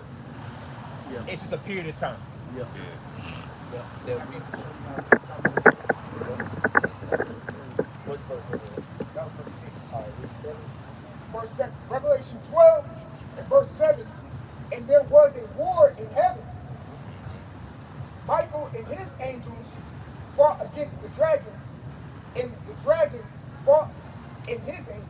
Yeah, now we're jumping in, speaking about the war that's going to take place, like I mentioned, between the archangels, Yahushua, and fighting this beast. So this is a physical representation of what this is speaking. Because when you go into that word heaven, in this particular verse, it's Uranos. Uranos meaning, so you go into that definition, it's meaning the vaulted expanse of the physical sky. So you can link this to Isaiah 34. That was saying what it's going to be. In Isaiah 34, it says, Bathed in heaven. well, Isaiah 34, it says, and the host of heaven shall be dissolved. And it's not speaking of, the angels host, which, host means like armies. Speaking about Esau's host, shall be dissolved. The angels ain't dissolved, they want to dissolve visions. Right. So Revelation, Isaiah 34 gives you a better detailed outcome of Revelation 12 when Michael is fighting with archangels. So again, that word heaven is the vaulted expanse of the physical actual sky, the firmament. We gonna see these fighter jets fighting against these chariots. It's gonna be a sight to see. And the dissolving, it shows that in Second Ezra 13, and it talks about how. Turn to dust. Yeah. All I saw was dust and the smell of smoke, and I greatly feared, is what Ezra was saying. So yes, you can read Revelation 12 and 7, to Isaiah 34, and just like the brother said, 2nd Ezra 13.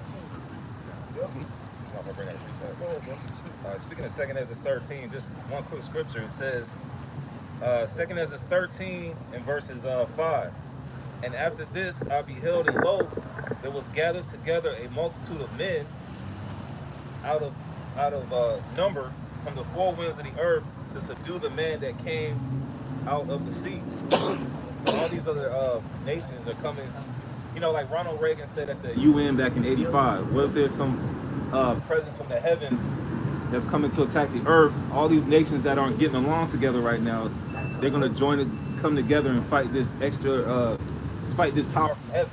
He was talking about Yahushua, all right, the other nations coming to fight Yahushua, and it's going to be basically a flawless victory. Yeah. Let's see. Got to see Like the waters, as you referred to Revelation. Yes, that's about the sea, but you're referring to the just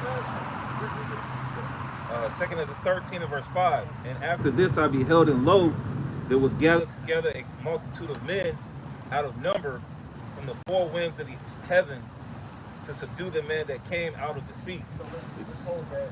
So what that he's actually telling you what he sees. So he's saying the multitude of men out of the four. So that means the four winds. So the earth, the angel is holding back the four winds. All right. So that's 4 different quadrants of the earth coming together. So you got east, west, north, south. All right. he's speaking about all the nations of men coming to that one valley, Jehoshaphat, the well. All right, it says coming out of the sea. Technically, really, it's talking about how big that chariot was. Okay, and it's like almost like seeing it as a horizon. You know what I'm saying? It's like, oh shit, and it physically looks like it's coming out of the sea. Because like, say you go to the beach or whatever, you want to watch the sunset or rise, it will look like the sun is coming out of the sea. Put it out. You know what I'm saying? Yeah. So it's the same type of analogy when they break that dimension, and I'll mean they as the angels of Yahushai. So like Yahushai in the angels, because it matters. You know what I'm saying? I'm very serious about it. It matters. Yahushai first, and then the angels are gonna follow. It's gonna look like they're just coming out of the sea and whatnot. It's the same way because it's vision. That vision that Uriel was given. That's exactly what he's saying. But in Revelation 17, like the brother said, that is speaking about the people. And just pushing a little further, sometimes when you see when the scriptures speak about trees, that's also referring to people and nature. Yeah. That's why they do. Like the family reunion, they got like a family tree. Yeah. And the guy, Yahushua healed his eyes, and he's like, "What do you see?" And he's like, "I see men walking as trees." And So it's referring, sometimes that's referring to as people, trees, also referring to, in Psalms, you mentioned sometimes like it refers to prosperity, any type of movement, it refers to prosperity, people, and then actually keeping a tree. So sometimes don't be too deep when you read the scripts. Right. One, Right. it's saying what it is. Right. You know? Yeah, this portion.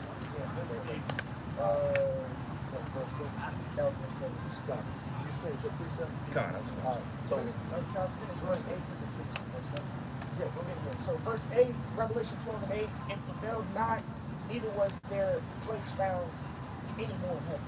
So my fault. Yeah, you know That sun, huh? Just Shit, brother, you might want to. You're gonna be chocolate. You'll be looking like a Hebrew servant out here after this.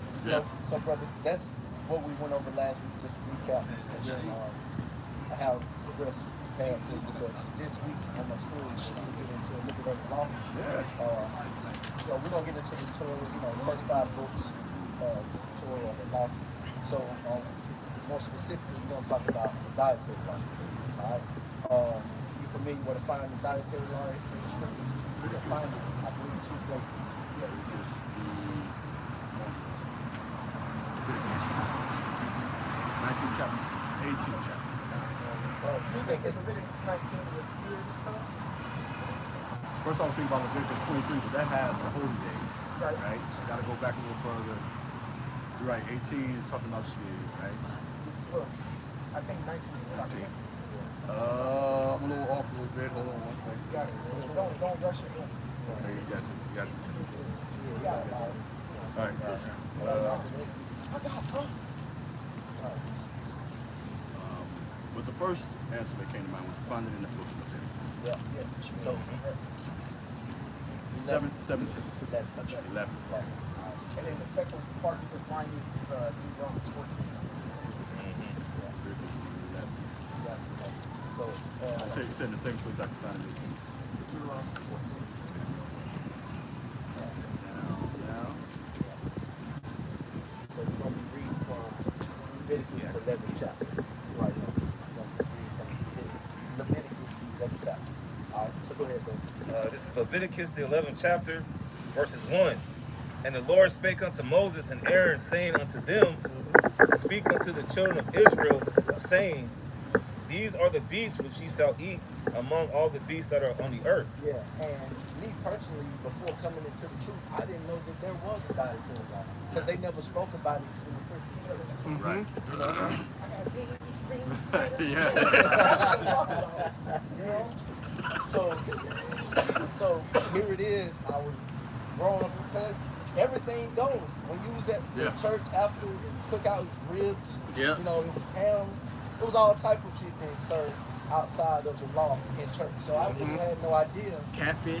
Catfish. Oh, yes. Bro, they love catfish. Catfish fries. Yeah, right. So I had no idea before coming into the truth that we actually had the dietary law. You know, because like I said, I grew up Christian, but they didn't teach that. Which I'm not surprised. They don't teach a lot of anything, you know. But you know, we got the truth law. You know, we live our life according to the scriptures to the best of our ability. And this is one thing I can say. We know we eat our meat, our bread defiled amongst the heathen. It tells us that. So by the time it goes from farm to table, we don't know what the hell Esau done did. You know? But when we go in the store, if it say chicken, it's chicken. You know what I'm saying? We're not gonna pick up a pack of pork rinds, you know, and pork bacon, you know. Pray over it. Yeah, bro, it'll be good, you know. God is good. God It is know my heart, you know. No. That's Christianity and Muslim, like the law of necessity. They'll take that, what's that? They'll take that Acts 10 Yeah. and flip it. Well, technically, it says in Acts 10 that it's clean. You know, like, nah, bro. That's not what it's saying. You should already have enough understanding that no. Yeah. You should already know through the scriptures that you don't got to be careful. But the dietary law, what it is, to understand that that's not what's being talked about right now. But my response to niggas that feel that way is, look, eat monkey brain. Eat a dead body. Yeah.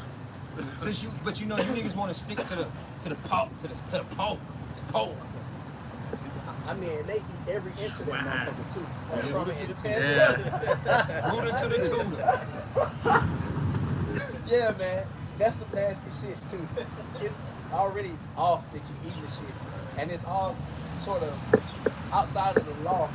Esau has put it out there that all of the disadvantages we put at when we eat these things. But they're gonna eat the ear, they're gonna eat the feet, the insides, the back, the legs. Like Bruce said, gonna rule it to the tuna. A nasty, filthy animal that's supposed to be made to cleanse, and they'll eat damn near anything. Yeah. You know, they don't sweat, they don't have sweat glands. So they got a whole bunch of toxins built up there. Why the fuck would you want to put that in the system? And you know, Esau, he will push that fake ass shit because they have a list of like the top 5, top 10 cleanest animals, and they put pigs at number 1 and 2 in a lot of the lists. But You know- just what the brother, go ahead. You know, you're right. And another thing they say, this is the deception of with swine. On one hand, they'll say something to the extent of the other white meat. Yeah. They call it the other white meat, but technically pork is not white meat. But then here's what I'm saying. This is what I'm saying on the other side. But then you'll hear people say that you can't eat red meat every day because of the problems with red meat. But there's been studies to prove that there's really no. You can eat red meat every day if you want to. The problems that they have, that they tell you where the red meat comes from, is because it's pork. You get what I'm trying to say? They sell it to you in the name of its white meat, but then categorizing it with red meat, so that when you hear the saying, you can't eat red meat every day because it'll do this to your heart, the studies that are behind it, technically speaking, they're actually basing it off of, that's the pork. Just throwing it out there. So there's pork data. It's pork data. But you just go with it. You just go with it. Oh, the white meat and da-da-da-da. Oh, red meat's bad for you. Who the fuck told you that? The cow chew up the cud. But that's actually why red meat will cause problems, because they took the cows off the cud. They're eating corn and all these other things when they should just be eating grass and what's there for them, and they're not getting the nutrients from the sun, and that's actually blocking your arteries and stuff with that. So read on there. And if I'm not mistaken, don't do Jew-Rats. Got kosher pork. Kosher pork. Yeah, that's off his head. Ain't nothing kosher about it. You know? Go ahead, man. Scriptures say that which is you can't turn something that's crooked to straight. So the Lord didn't create that animal for us to you know, a slucky brother, forgive me. Another dumbass thing these Christians say is well, the law, that was the way the law was because they didn't have refrigeration back then. Motherfucker, they had refrigeration. Goes back to the ancient world. It was a different style of refrigeration. And if preservation. They had other ways to preserve meat. Yeah, grinding out Salt. jerky. They had underground. You could dig a hole into the ground with some steps and have an underground refrigerator where it's cooler. So that idea of refrigerating, that's not new. Really, refrigeration in today's world is worse than ancient. It is. It really fucks your food up. Put it in the freezer. Yeah. Freezer burn on shit. Like, nah, really, refrigeration now is worse than what it was. Yeah, man, it's not natural. It's not. So, You gotta go. Leviticus 11 and verse 2. Everything. Speaking to the children of Israel, saying, these are the beasts which ye shall eat among all the beasts that are on the earth. Yep, so we're going into the earthly animals that are lawful to eat. Go ahead. Leviticus 11 and verse 3. Whatsoever parteth the hoof and is cloven-footed Yep. and cheweth the cud among the beasts, that shall you eat. Yeah, so the three requirements for it to be edible, according to the law, is what it says. Chew the cut. Cheweth the cud, cloven-footed, and part of the hood. All right. So those are the three things. You know what it means? The process You know what it means? Chew the cud. It just doesn't eat the grass. We and his brother, we did a class on this, didn't we? Yeah, we did. Yeah. A long time ago. That's why I'm to understand chewing the cud is basically we are, as human beings, we're not supposed to eat what's the term? We don't eat one stomach animals. Right? Because you are what you eat. See, like a cow, a dog, like a dog sits down and eats. Food goes through his mouth, goes through his esophagus, and then it goes directly in the stomach. Versus a cow, it eats it, processes it, throws it, they regurgitate it, they eat it again. Like I think cows have like 4 stomachs. Yeah. I think cows do.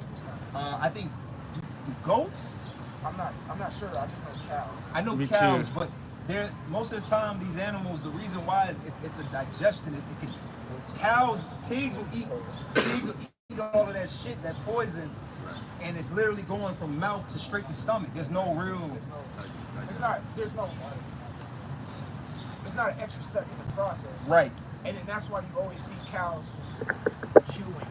Because they're actually chewing. It's going through one and it's coming back up, getting reached. They don't even have cows. Don't have front teeth. Yeah. They literally they rip the grass up. They push it to the back of their mouth where they have molars, right? Then they grind it up, ingest it, like you said, and then at the end of the day they'll regurgitate it, throw it up, eat it again, so that you're getting all of that micronutrients from what is like. That's why they sell grass-fed. Watch out behind you, brother. That's why they sell grass-fed beef at such a premium. Did you find something on that? Yeah, I found something on that. And basically, the cow got four chambers. The stomach is 4 chambers. That helps them get the process of chewing the cud. So just to name a few animals that chew the cud: cow, deer, sheep, goats. See? Which we all eat. Right. And We they eat sheep, goats, deer. Hey, you know what you got else you can add when you want to get exotic? Put a giraffe in there. Yeah. A giraffe that splits the hood, chews the cud. Yeah. What was the other one? And he's cloven-footed. Now, I'm gonna throw it right back to you, but Long neck ass deer. the importance, this is why, yeah, basically, the damn giraffe necks and some greens, man. That shit good too. That should be good. But, Got some giraffe in it, giraffe necks and the greens. But, the law, you gotta understand, the law is written a certain way because the animals that chew up the cud in North America might be completely different than the animals that chew up the cud in South America, Africa, Europe, Asia, etc., etc. So when you are, as an Israelite, we live our lives by this law, these laws, no matter where you are. So it's not just the scripture. If the scripture said that you can only eat, bro, that chapter had to be a whole lot longer if it named everything that you couldn't eat and it could eat. But the Lord is not looking at us from an element of this is how you operate in Israel. No, the scriptures speak about strangers. There's strangers within the scriptures that go back all the way to the time of Egypt, to the time of when we were in the land. So, what? That's why I just want to make an emphasis on the fact that the law is not so monolithic that it only is applying to the land of Israel. It applies to wherever you are. If we're in a fucking distant planet in the kingdom of heaven, we still going to apply that law. Yeah, that's a perfect point because different animals are in different regions and parts of the world. So we're not specifically in Israel. We already got the 3 requirements. Right? No matter what type of animal it is, it has to be cloven-footed, part of the hood, and chew of the cud. All right? Because there are some animals that are off that chew of the cud. Pigs. Right. Do they? Yeah, chew. It says that chew that the swan you can't eat. Oh, okay. Though he chew up the cud. Right. Yeah. Later on in it. Yeah. We're gonna get it. That's true. So it has to have. In order for it to be lawful, it has to have all 3 requirements. Not one without the other, or 2 without the 3. You know, or 1 out of 3. It has to have all 3. You know. Go ahead, bro. Read on. Leviticus 11 and verse 4. Nevertheless, these shall ye not eat of them that chew the cud, or of them that divide the hoof. So now it's going into those that may chew the cud and part of the hoof, but that are unlawful. Go ahead. Continuing on, it says, as the camel. Camels off. Niggas eat camel meat. But you know what? But if I may say too, it's important with this law. Like the saying goes, you are what you eat. Right. Yep. So again, you wonder why our people be bugged out because they eat these bugged out animals, and then you become like our people literally are pigs. Right. They literally are crabs. Right. Think about it, how they operate and maneuver. These niggas is real life crabs and pork. They're crabs, shrimps, lobsters. They are the animals that they eat. So like you said, like a camel, you wonder why them Arabs are as aggressive and crazy as they are? Have you ever seen camels? Camels are, hey man, camels are fucking assholes. They'll spit on you. They don't want to move.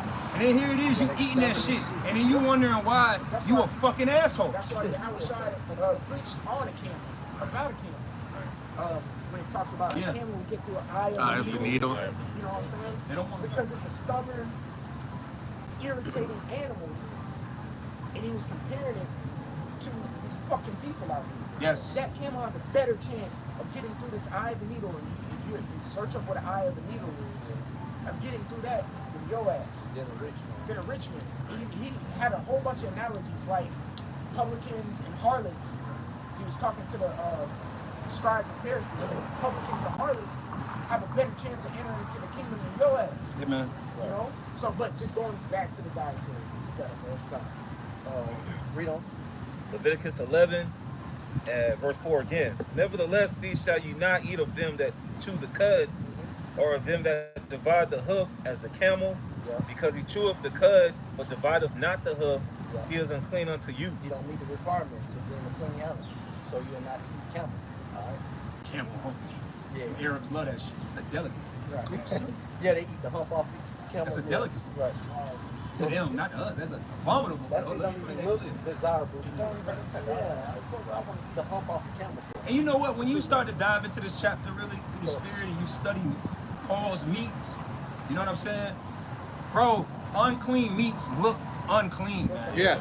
And they smell unclean too. You can look like if you look at fish, like it's gonna go into fish as well. If you actually look at like salmon looks good. Like you look at a slab of salmon, you be like, hey, I want to eat that shit. But look at a piece of shark meat. Or catfish. Catfish and shark meat. That meat looks like I learned recently. Sharks don't even have bones. They have cartilage. So like when you cut open a shark, like the meat is damn near like a mush. So it's like catfish is mush. It's a mush. So it's like when you look at the shit, it's like pig, pork. When you look at pork meat and then you go look at beef, bro, a T-bone steak looks good. Yeah. But a pork chop and you look at it like, oh, kind of faded looking. It's like a greasy, slimy look to it when you see it at the grocery store. Some fishes Some fish meat that's unclean actually looks like a human muscle. Yes. Like that, you know what I'm talking about? Looks like a human muscle. Like we was just talking on the side. It's tuna topic. There is some tuna that is lawful. Hold on, brother. I gotta add to you, bro. There's some catfishes that are lawful. Because they have fins and scales, which he's gonna get into. Like, so again, a lot of people use these talking points. Like people will say this, right? In Israel, even in Israel, you can't eat bottom feeders. Says who? That's not what it says. Yeah. You ever seen flounder? You ever seen a flounder? That has fins and scales, but it's a what? It's a bottom eater. That's my beautiful. These are people use their own spin to make sense. To how do I word this?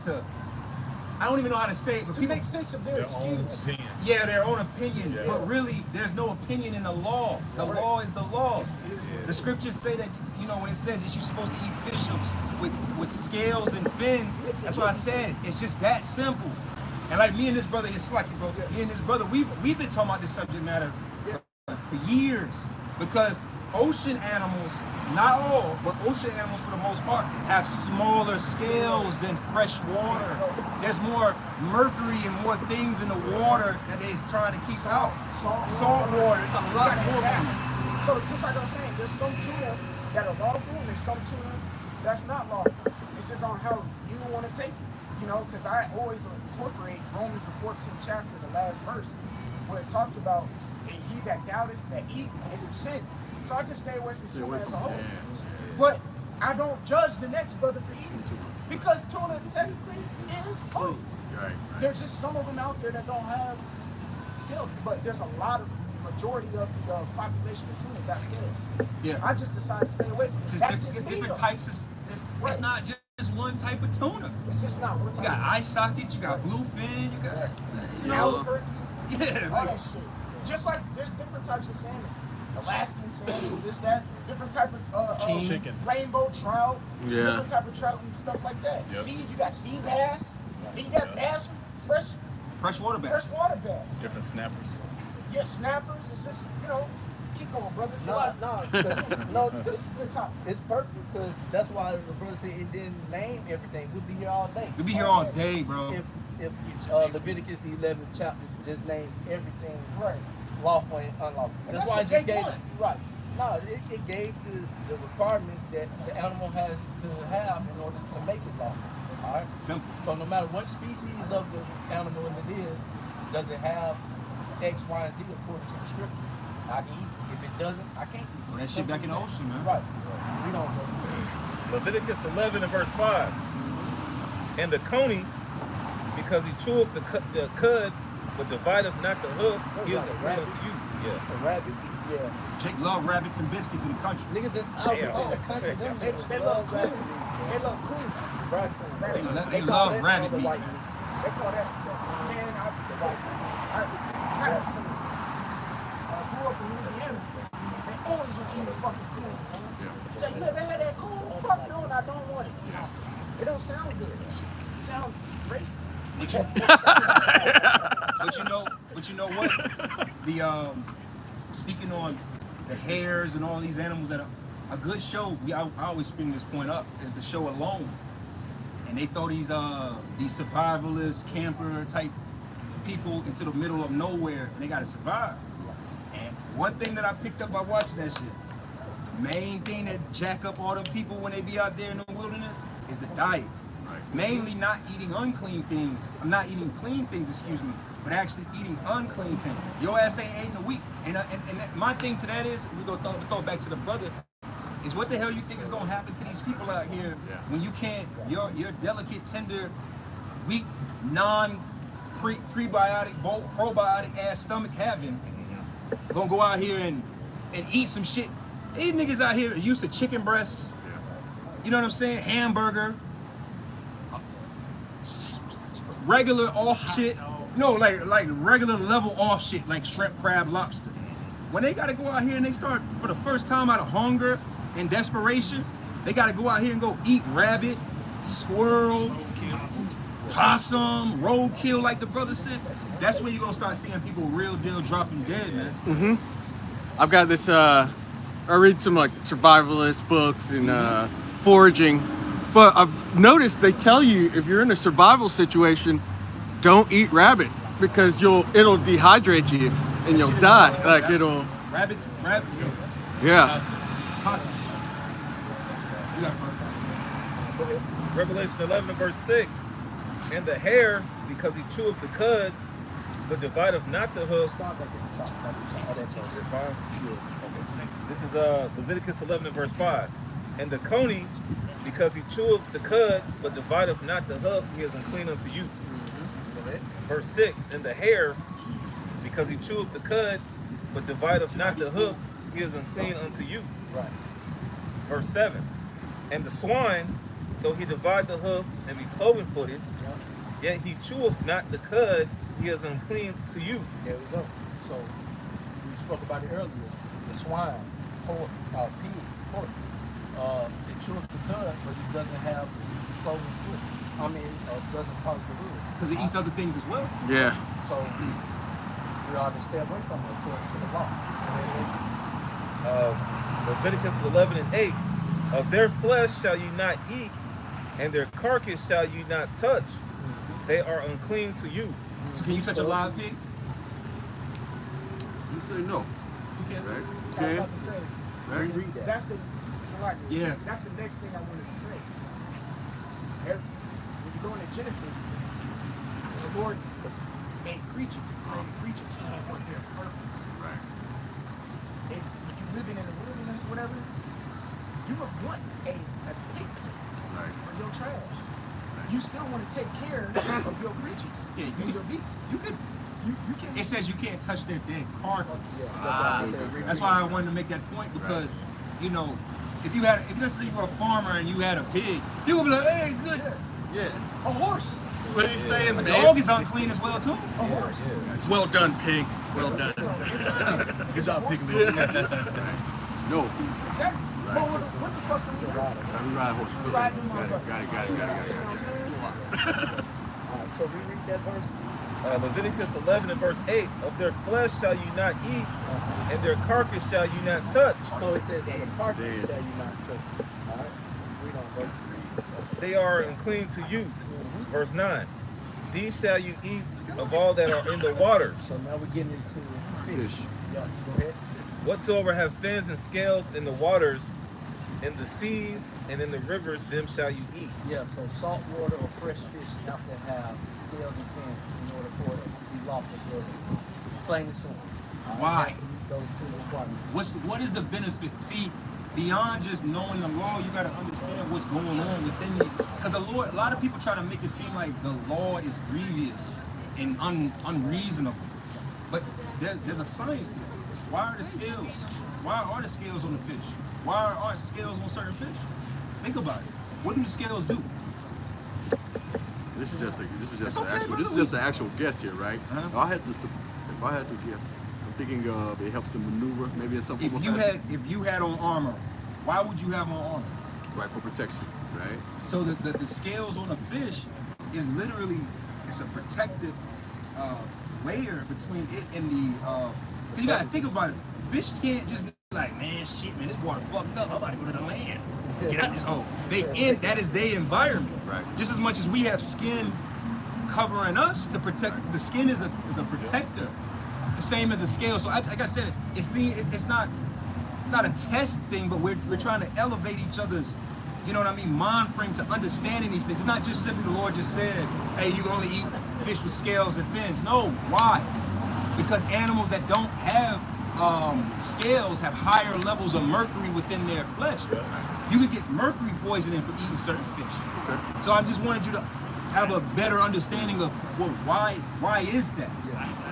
Iodine poisoning, it's a lot of things you can get from just, that's why you're not supposed to eat certain fishes. Yeah. Like, and reverting back to the land animals, that's why we just because we hate pigs that we don't want to eat them. Right. It's all type of shown health benefits. I mean, unbenefit to eat that shit. It's unbeneficial, you know. We just don't hate pigs, but they serve their purpose. We love them for what they're for.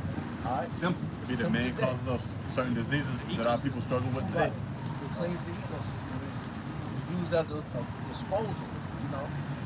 So in its purpose, yeah, you know, we fuck with the pig. But when it comes to devouring it, eating it ourselves, Man, the pig can't wait to the kingdom of heaven, man. he gonna be left alone, right? He gonna be able to do what he do and live his life without worrying about nobody slaughtering his ass for Thanksgiving. Trying to make some baby back ribs out of his ass. Having a whole hog on the goddamn rotisserie. Yeah, he ain't gotta worry about it. Stuff apple in his mouth. Thick cut bacon. Precept. Go ahead. All right, this is Deuteronomy 28, and this is part of the curses. Deuteronomy 28 and verse 60. Moreover, he will bring upon thee all the diseases of Egypt, which thou was afraid of, they shall cleave unto thee. Also every sickness and every plague, which is not written in the book of this law, then will the Lord bring upon thee until thou be destroyed. Gout. Yeah, I was gonna say, because if we disobey the dietary laws, like the captain said, you will get gout, high blood pressure. All right, all these, like the movie Soul Food. Big Mama died because she had all that BS, so-called soul food. Her ass got amputated in the movie. Then she just dropped dead, man. So if we disobey the Heavenly Father, we would have all these things that our people go to the doctor for. Right. We call certain blindnesses. That's why a lot of people need glasses. All types of things, man. And that's why they pushing it. They want you to go to their medical system. Your ass start getting all these complications Phone not overheating. from eating it. I was just trying to check. Eating this BS. Y'all scoot down this way, we're gonna put the phone in the shadow. Cut off. Yeah, everybody scoot down. Sure. Like, I'm gonna stand right here. Yeah, we just wanna make sure the phone on.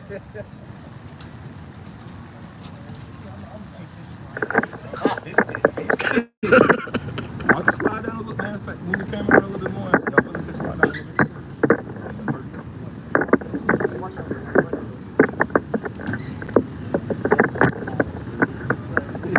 Yeah, the young brothers can stand the heat, man. Right. I got a little bit more vigor to you.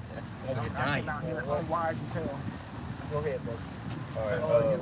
Read the precept. Deuteronomy 28 verse 59.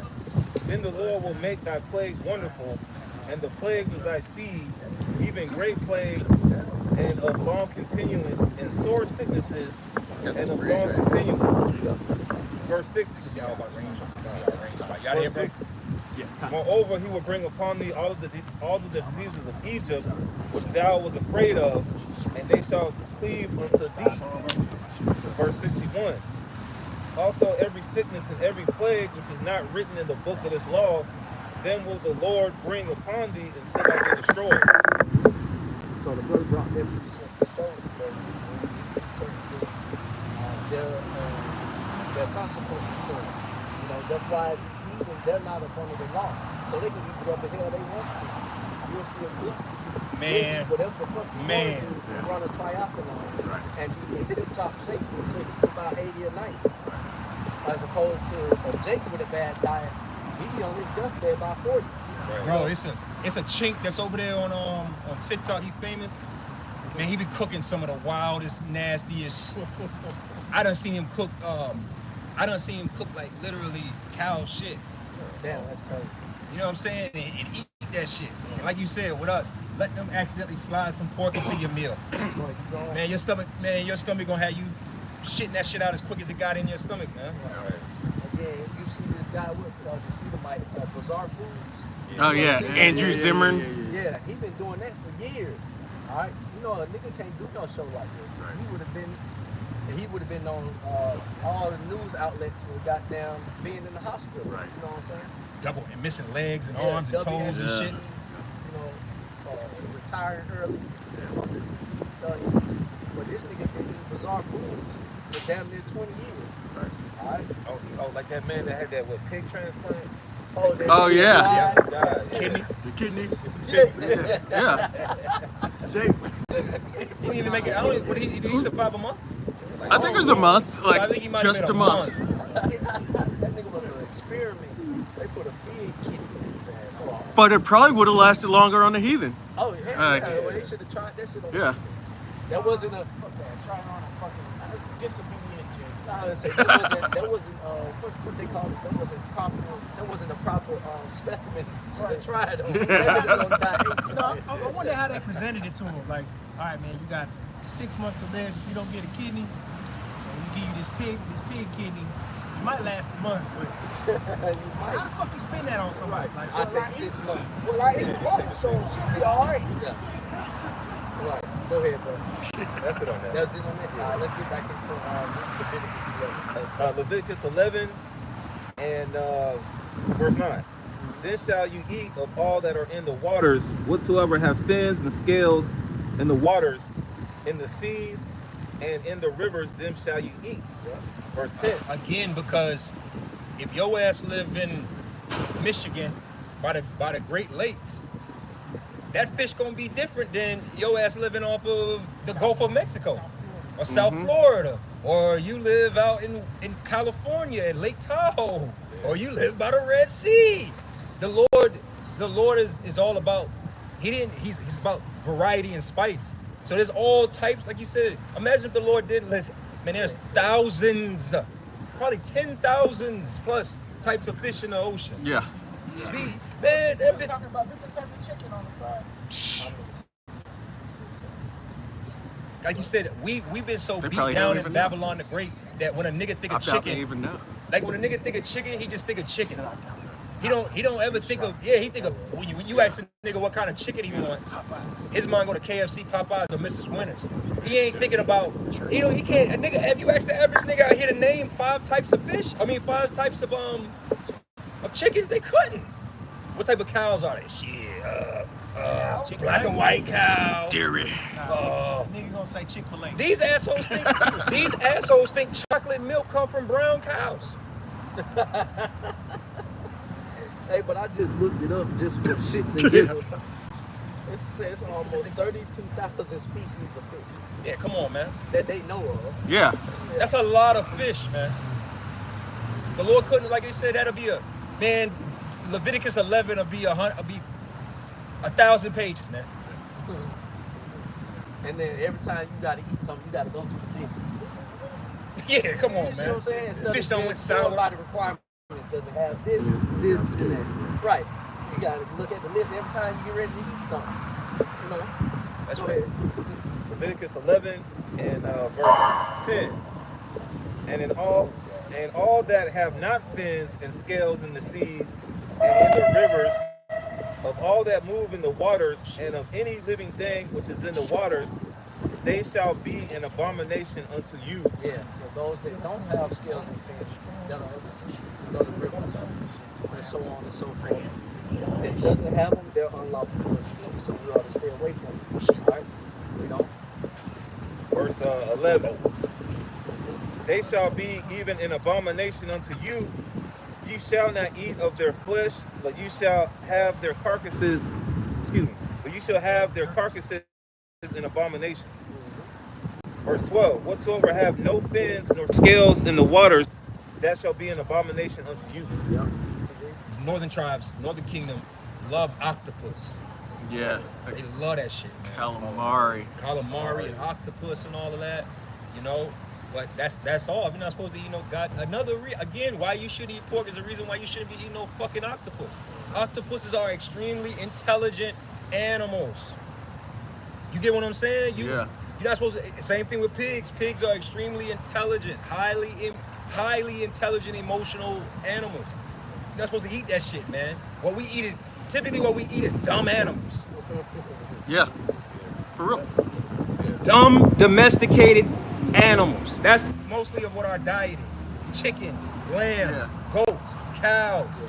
You're not supposed to be out here eating this goddamn high intelligent ass shit. Out here eating eagles and shit. Yeah. What the fuck is wrong with you? Monkeys and gorillas. People. Yeah. For real though. Cannibalism is a form of office. You know? Because swine's the closest to us. Is it? And they even use it to like do experiments and stuff to see if things will take into our bodies. That's why they try to put that piglet. They try to put that kitty in that piglet. Yeah. The piglet. Read on. They put it. Leviticus 11 and verse Who 13. signs up for some shit like that? That's how you know Jay. A nigger. Right. Got this. Yeah, I take the hey, kid, you go ahead. Like, you don't want to live that bad? That's crazy. Go ahead. Leviticus 11 and verse 13. And these are they which ye shall have an abomination among the fowls. They shall- get into the birds. So things of the animals, birds. Go ahead. Leviticus 11 and verse 13. And these are they which ye shall have an abomination among the fowls. They shall not be eaten. They are an abomination. The eagle and the ossifrage and What's that? Ostrich. Oh, this is ostrich. Yeah, we can't eat ostrich eggs. That's people Yeah. eat that. Yeah. Hell, I've seen people eat ostrich. Yeah, it's a delicacy. It's like steak. Have you seen the flesh of an ostrich, like raw, like how it be looking like a chicken wing? Yeah. That shit look nasty, man. And cooked, it looks like steak. Yeah. It's crazy. It doesn't look like a bird. Yes. Yeah, it don't look like That's a bird. why, brother, Isaiah the 2nd chapter, man. These nations are gonna flow onto us, and we're gonna have to teach them. Yeah. See, we're not, like the scriptures say, we're not perfecting our craft of being priests to teach each other. Kingdom of heaven, the new covenant says that you shall not teach your neighbor. Mm-hmm. So we're not gonna have to, hey brother, what the fuck you doing over here eating ostrich? You going off, council. That's not gonna happen. No, but we're gonna have to be on them goddamn heathens' ass. Like we're gonna have to teach them because they're used, man. These heathens be eating bugs. Yep. You know how much? You know what percentage of the world eats bugs? Like 80% of the world eats bugs regularly. But the law, but within the law, it tells you which bugs you can eat. But reread that part again, bro. Leviticus 11 and verses 13. And these are they which you shall have an abomination among the fowls. They shall not be eaten. They are an abomination. The eagle and the ossifrage and the osprey. Yeah, so an ostrich, if I'm saying that right, it's Watch that butt, not necessarily an ostrich. It's like a vulture. That's what it's speaking about. Like, yeah, it's a vulture. One of the scavenger ass vultures. Yeah. That's what that is. It's like yeah, let me right here. Ostrich, too, that's it's like a water hawk. Yeah. It's bothering me. It'll be my ass. They'll be fucking worried about it. Okay. Now I got another issue on my hands. Yeah, that's one issue, you know. Don't want to deal with it. Now everybody in the shade, but we good now. We supposed to commit to it. Yeah. That's all I'm saying. That other word, that osprich, that's a vulture. Yeah, and they nasty anyway. They only eat dead carcasses. Yeah. Yeah, they don't feed on live animals and go hunt. They wait till scrap Shit rotten. Shit rotten. Yeah. Because see, you know why you can't eat them? Because their body, their stomach, again, back to the stomach. Yes. Most of the reasons why we can't eat certain things is because of the type of stomach we have. The Lord ain't blessed us with a goddamn German Shepherd stomach. That's why we can't eat shit raw. Yeah, like our stomachs are tender, okay? So like you said, like a vulture's stomach is so acidic that it's allowed, it gives them the ability to dive their head into into that carcass and eat it and be good. Which Yeah. that's needed from them. Because Like the pig. Yeah, like a Yeah. pig. It's Say a flying pig. everything died of itself, or lions got done eating something. That shit can't just be right there. Got Yeah. flies and shit. Yeah, it needs to be trash. So they're gonna eat the remains of it, and the bones are gonna decay in the ground. Yeah. Or some animal that eats bones will come along and eat bones. Everything serves Yeah. Everything serves a purpose. We just are not to eat those things. What's another one? Like a crow. Like you said, a very intelligent. You can't eat no crows. Oh, you know they said that's why Wendy Williams is bugged out right now. She eat crows? Because they have brought different types of You know that? exotic Well, there we go. meats on our show, and one of the meats was crow meat, and she ate it, and they that's what they speculate is the fact that that bitch ain't been right since she ate that shit. You're not supposed to eat certain shit, man. Yeah. Chicken is enough, nigga. Quail, Cornish hens. You ever seen a crow? Like like videos of it, how extremely intelligent animals. Yeah. You know, how they move. You put them in the audience. So we're always watching. You got a great memory. And I don't know if you ever seen that show Beef. The Asian Yeah. woman. Yeah. That dude With played in, Glenn. Walking Dead. Yeah, Glenn. And in the show, they showed that the crows were watching him the whole time. And at the end, he was like, yeah, I remember that guy. He was nice to me. You know? No, crows, you piss off a crow, right? Vendettas. You piss a crow off. That crow gonna go tell its offspring, hey, that nigga right there, oh, hey man, it's fuck him for life. You know, And they pass that message off from. you know it's another animal just like that? The elephant. Yeah. Yeah. Elephant, great memory. There's been stories of elephants, because they have a good lifespan. Elephants, they'll remember the dude that may cut their horn off. Yeah. But they got away with their life.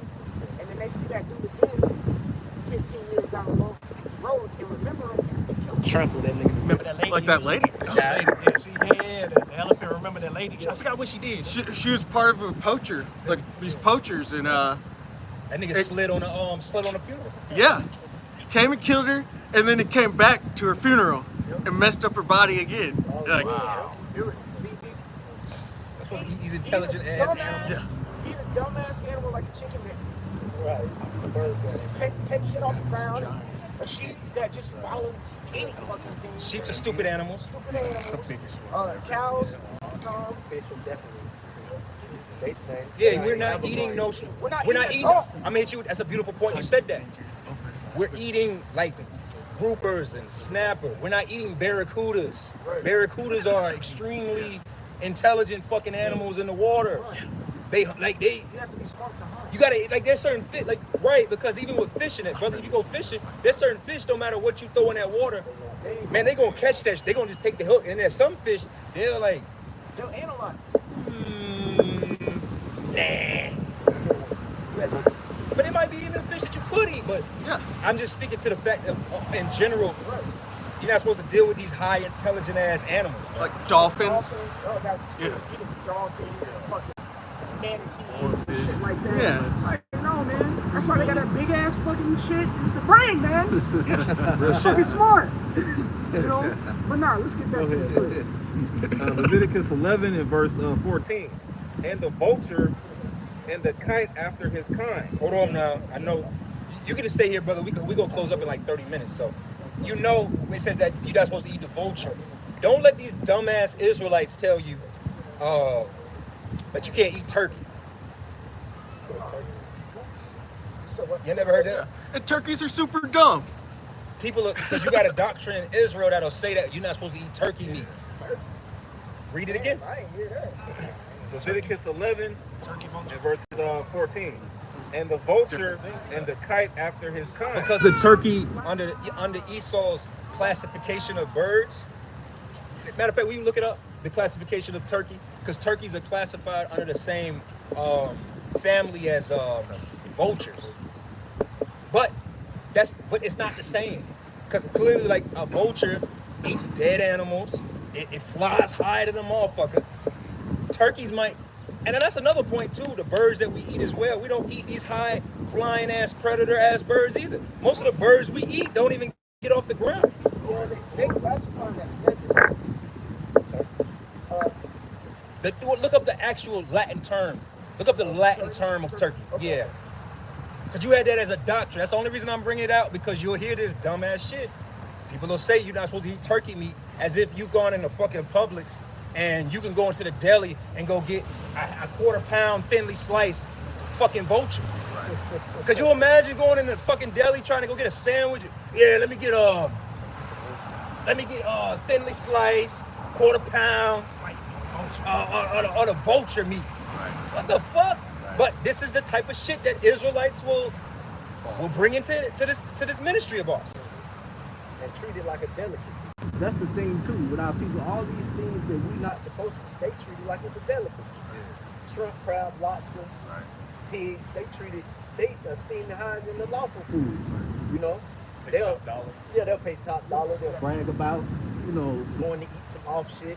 And then you got dumbass who would worship the cow and not eat the cow. But Yeah. eat everything else. yeah. Share the living space with it. Just have it walking around town and existing. I can't find it. Keep going, bro. Leviticus 11 and verses 15. Every raven after his kind. Another smart ass bird. Verse 16. And the owl and the nighthawk and the cuckoo Smart ass animals. and the hawk after his kind. Verse 17. And the little owl and the cormorant and the great owl. And they represent intelligence, owls in general. Verse 18. And the swan. And you notice too, most of these birds that are mentioned that are unclean is a symbolism that Esau used. The eagle for, you know, Yeah. watch this. You know, Drake and OVO. Come on, add me up. Hold on, say that again. No, man, but real talk. Esau be using the owl too, which, you know, is another symbolism of like their type of witchcraft and shit. Yeah. You know, but they use eagles, hawks, owls, and things of that nature. They never use a fucking chicken. Yeah. You see what I'm saying? Even who was it? Benjamin Franklin. He said it was an unwise. Yeah, you know, go ahead. You got it. No, I couldn't see it. You know the quote, He basically was saying that the fact that America's symbol is an eagle, he didn't agree with that because eagles are kleptoparasitic organisms. Yeah. Basically meaning that they eat from a point of stealing. Yeah. Most of their food that they eat is from stealing from you, like, which is the perfect sign for the so-called white man Esau. Yeah. Yeah. All right, that's why it's their symbol. Even though he was mad at it, but he wanted America's symbol to actually be a turkey. Yeah. Which goes to show you that the turkey would be what? A clean animal. It's a clean animal. And the Lord ain't putting nothing clean on this bitch. And these are unclean animals that we mentioned. Those are the unclean animals that are going to be mentioned after the destruction of Babylon the Great, like Isaiah the 34th chapter. Yeah. I believe, Isaiah the 34th chapter talks about the Cormorant. Because it can survive in those environments. Yeah. You know, they will actually thrive in that environment. Leviticus 11 and verse 17. And the little owl and the cormorant and the great owl. Verse 18. And the swan and the pelican and the gear eagle. Verse 19. And the stork, the heron after her kind. And pelicans. You ever see a pelican animal? Pelicans eat everything. That's why this fat nigga Zion Williams need to get out of New Orleans. His spirit animal, pelican, is why his ass is fat. Pelicans eat each other. Pelicans eat rats. Anything that come by a pelican because of that big, it'll get gobbled. It's gonna try. It'll try. If your child was by it, if it could eat your child, it'll eat your child. You seen them videos of them hawks scooping up fucking puppies and shit. You know, I seen a hawk. I don't know if it was a real video, but like trying to scoop up a little kid. I seen that. It happened in my neighborhood. Like, some lady's walking her little dog, and some hawk came, scooped it up, and she's got it on the leash, and he's like trying to get it, take it off. Jeez. She was all messed up. Dog ain't going no more walks. She got it back, but Dog ain't going no more walks. yeah. Damn. Go ahead. Verse 19.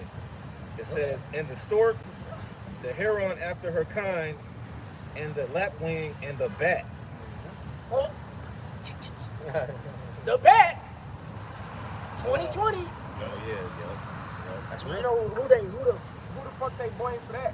Right. The Chinese. They say the origin of it came from what? A bat. Like bat soup or some shit. Yep. Yeah. They showed that in Contagion. Remember the movie Contagion? I don't think so. Yeah. Nah, that shit was kind of boring for me in the beginning. It was, but it's like a documentary. It's a show? Yeah. Contagion, the Lawrence- movie. The movie. Lawrence Fishburne was in it. Matt Damon. Oh fuck no! You gotta go watch that before Monday. But in the movie, the whole world, that contagion outbreak happened because a bat a bat was eating, and then the eating it dropped. Like it shows how the whole virus broke out in the world. You remember it was like the bat ate something, and then it dropped. Oh, it showed like the process. It literally showed the process. Then they picked up the tray of.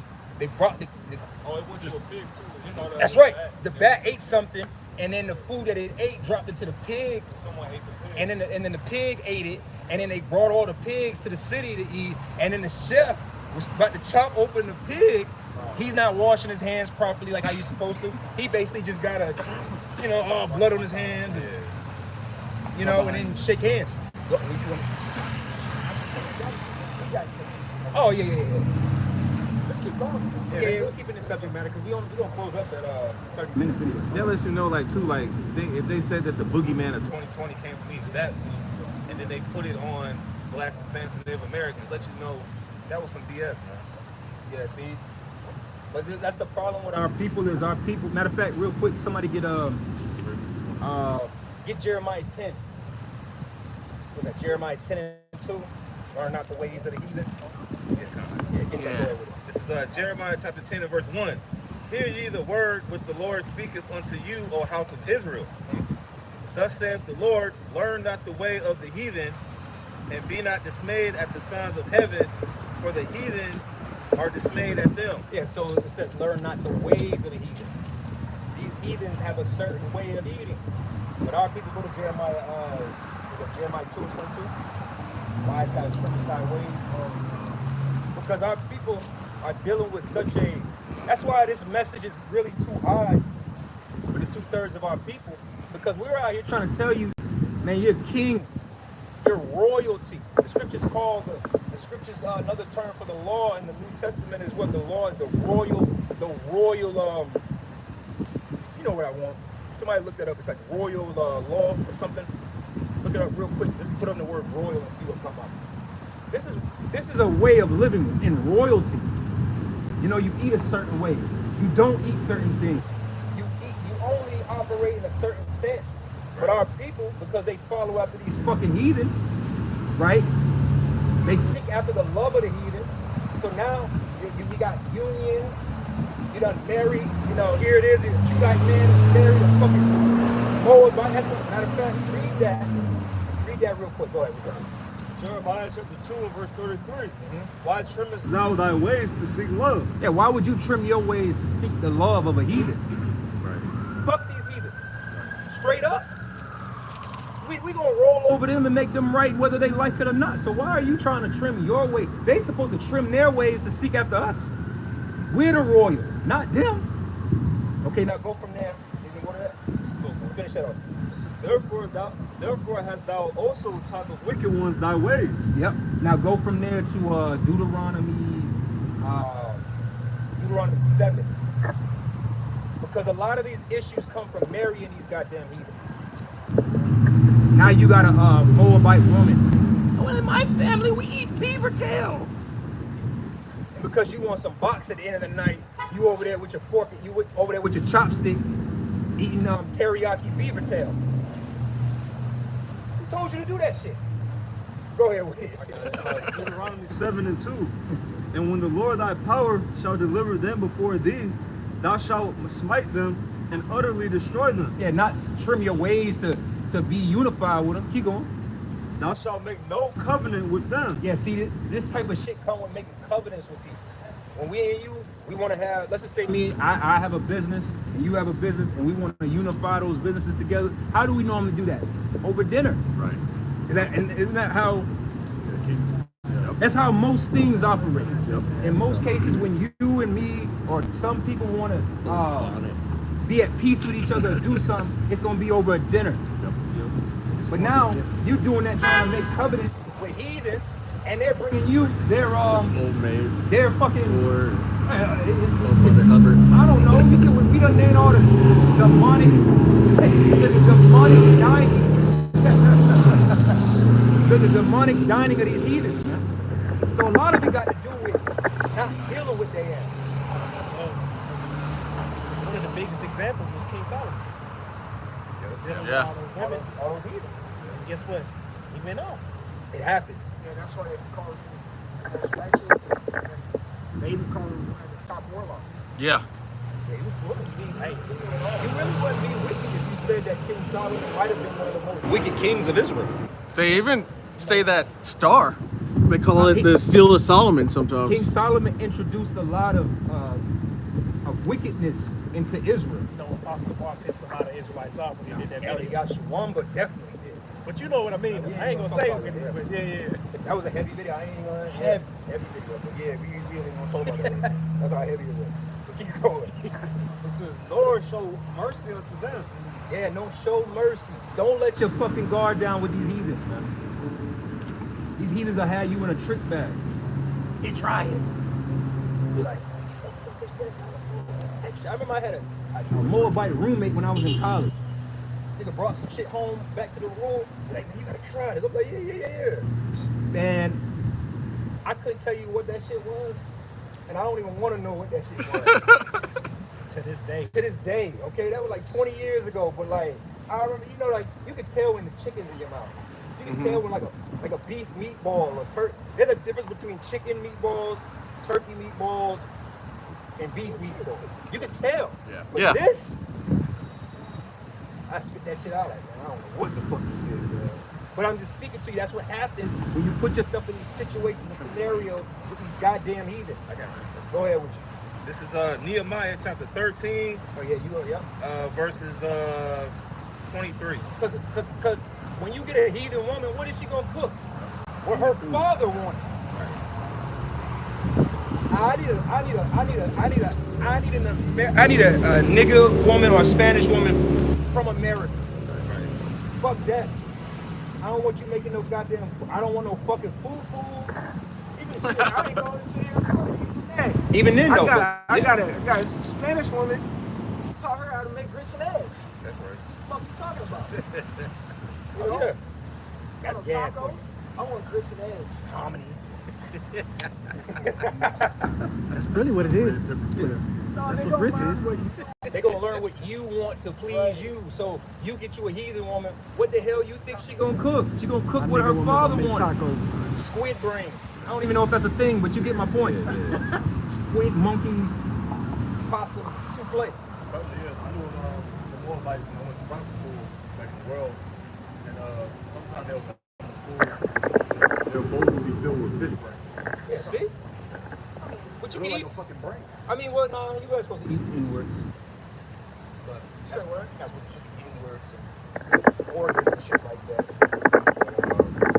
Yeah, either way, if it was a clean fish, but they be off like that, and your ass is just sitting there trying to please the father-in-law as a man would, right?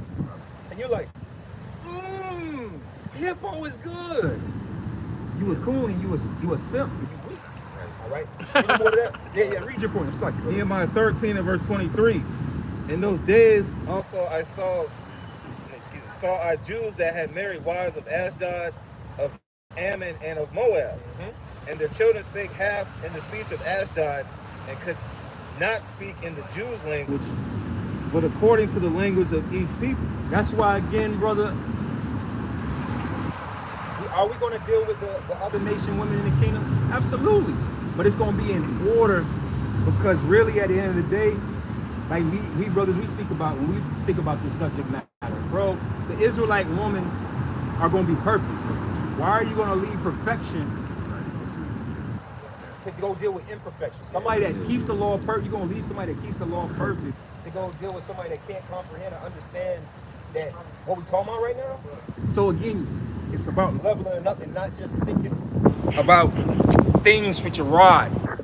Because in reality, this is what the fuck happened. That's why the Lord said in Deuteronomy the 7th chapter, to basically get you a wife of your nation. Don't give your daughters to their sons, and don't take their daughters as wives unto your sons, because there's a lot more that comes with it. You as a husband, as a man, you can say whatever the fuck you want to say. You want to please your woman. Now, as an Israelite woman, me pleasing you is within the laws. You start getting in the dark waters trying to please one of these heathen ass women, and now you over there, like I said, now you at the dinner table contemplating eating monkey balls with Suchin. You know what I'm saying? With boys, with you know, General Soul's Pause. And if I can add to Of a course. point, because there's an account in the scripts where really, well, let me just say that there's an account in the scripts where Esau went and married another, like a different type of woman. His parents side at. He married a Hamite, the Canaanite. Because they told him, like, don't do that shit. So they were like, I forgot what chapter it's in, if I can find it. It's like 26, 27, somewhere in there. Something like that. Yeah. And they were like, but what did Jacob do? He went and married of his own kind. Yep. And they were okay with that. You know what I'm saying? But when Isaac found out, Flesh of my flesh, bone of my bone, family. We're making Isaac- families here. when Isaac found out, when Esau, who he married, It really, you know what, brother? Through the spirit, if you read that account of Jacob, Esau, and Isaac, you can really pick up in the spirit where Esau really became a Separate nation. You can see like Jacob. I mean, excuse me. You can really see in the spirit reading Isaac being against it. Like you can see the spirit is like, man, at this point is what's done is done. This is where the blessing's going. This is it. You're a bastard. You can really read and see. like innocent shunned him. Yeah, you can see the shun Instantly happened. But again, it was because of all of these aspects. And like you said, the Lord told, which it was the Lord Isaac. Isaac told Esau not to get those Canaanite women or get a Canaanite woman. What did he do? He went and got 2 of them hoes. Right. And you know, that's goes to show you another level of the Lord's mercy too. Because Esau was Isaac's favorite. And he tried, and in a sense that was trying to show Esau some mercy, but it kept going on. He was like, all right, bet, fuck it. Shunned them, gave the blessing to Jacob, and kept sighing at Esau. Like, this guy, What a waste, man. What a fucking waste.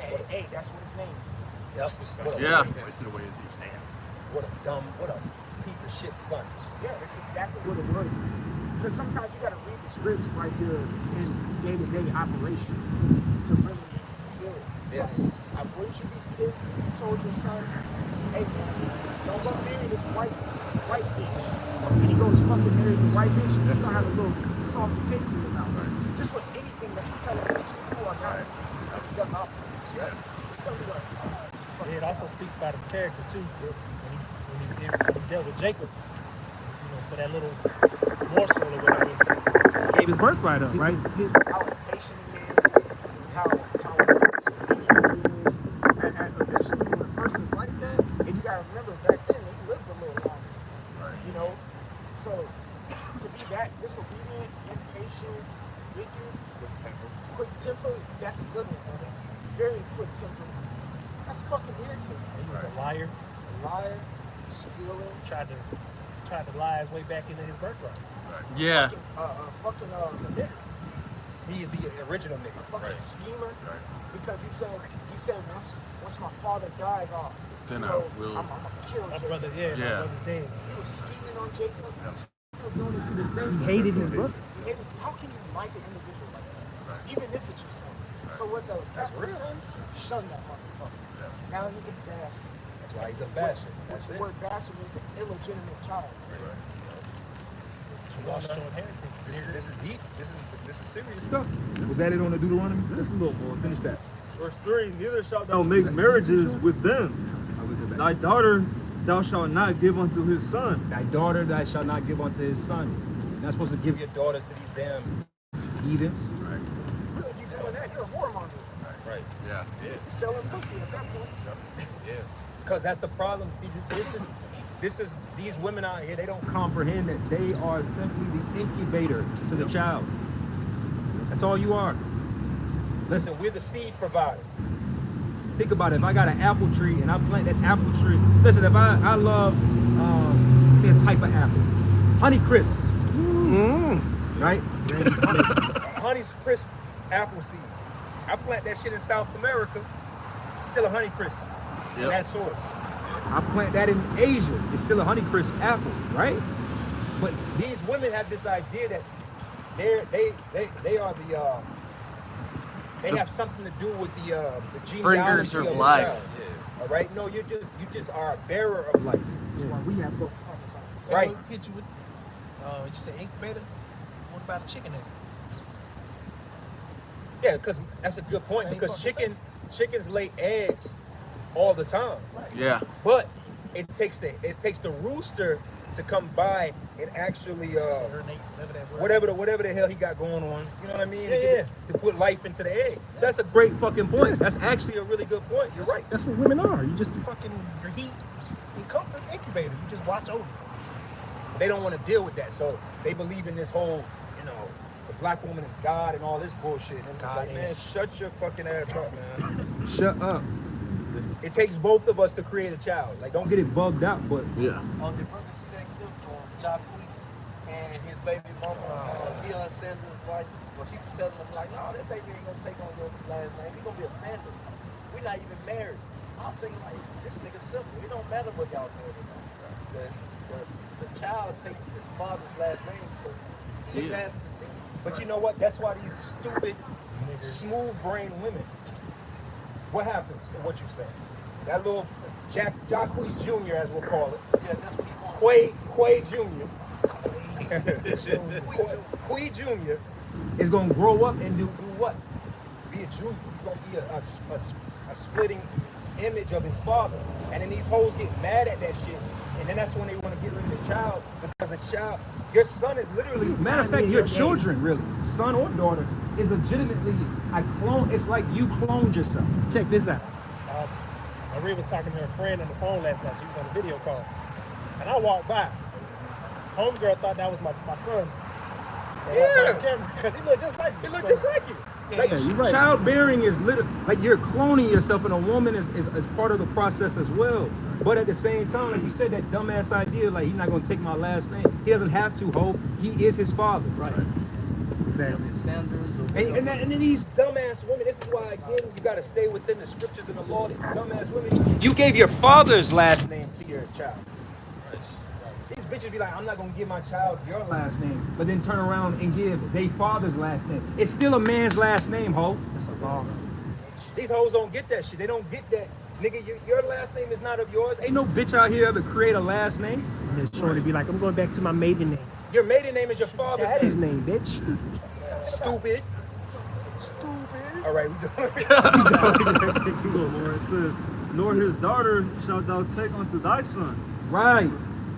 These heathen women, all right, and I'm gonna name it because Jake be getting simple. These so-called Chinese women, these so-called Japanese women, these Hawaiian women, these African women, these white women, so-called white women, these Edomites, Arabs, East Indians, you name it, all of that outside of Israel. You're not supposed to marry. What can you do? Fuck them. Right. You gotta say it that way because Jake will get in their feelings and then try to finesse or finagle a way into making it more than what it is, man. Right.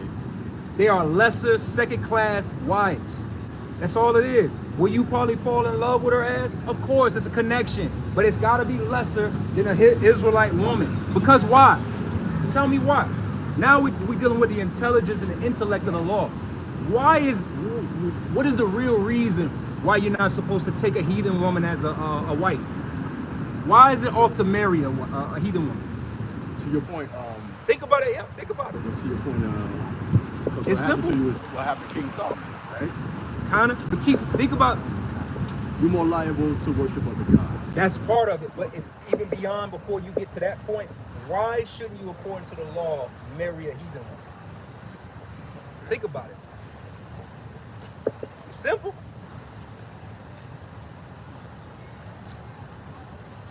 Because you would deviate from our power. Right? Part. I'm gonna give it to you. Inheritance.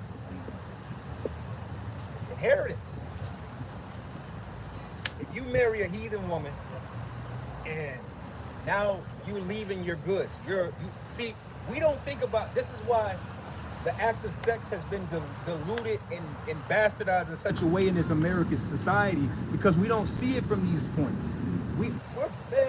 The majority of us, if not all of us here, are broken, finished, and through as hell. We're not thinking about no goddamn inheritance. Right. Scriptures say, "Curse shall I be when you come in, and curse shall I be when you go out." But if you were thinking from an inheritance aspect, you would be considering these things more so.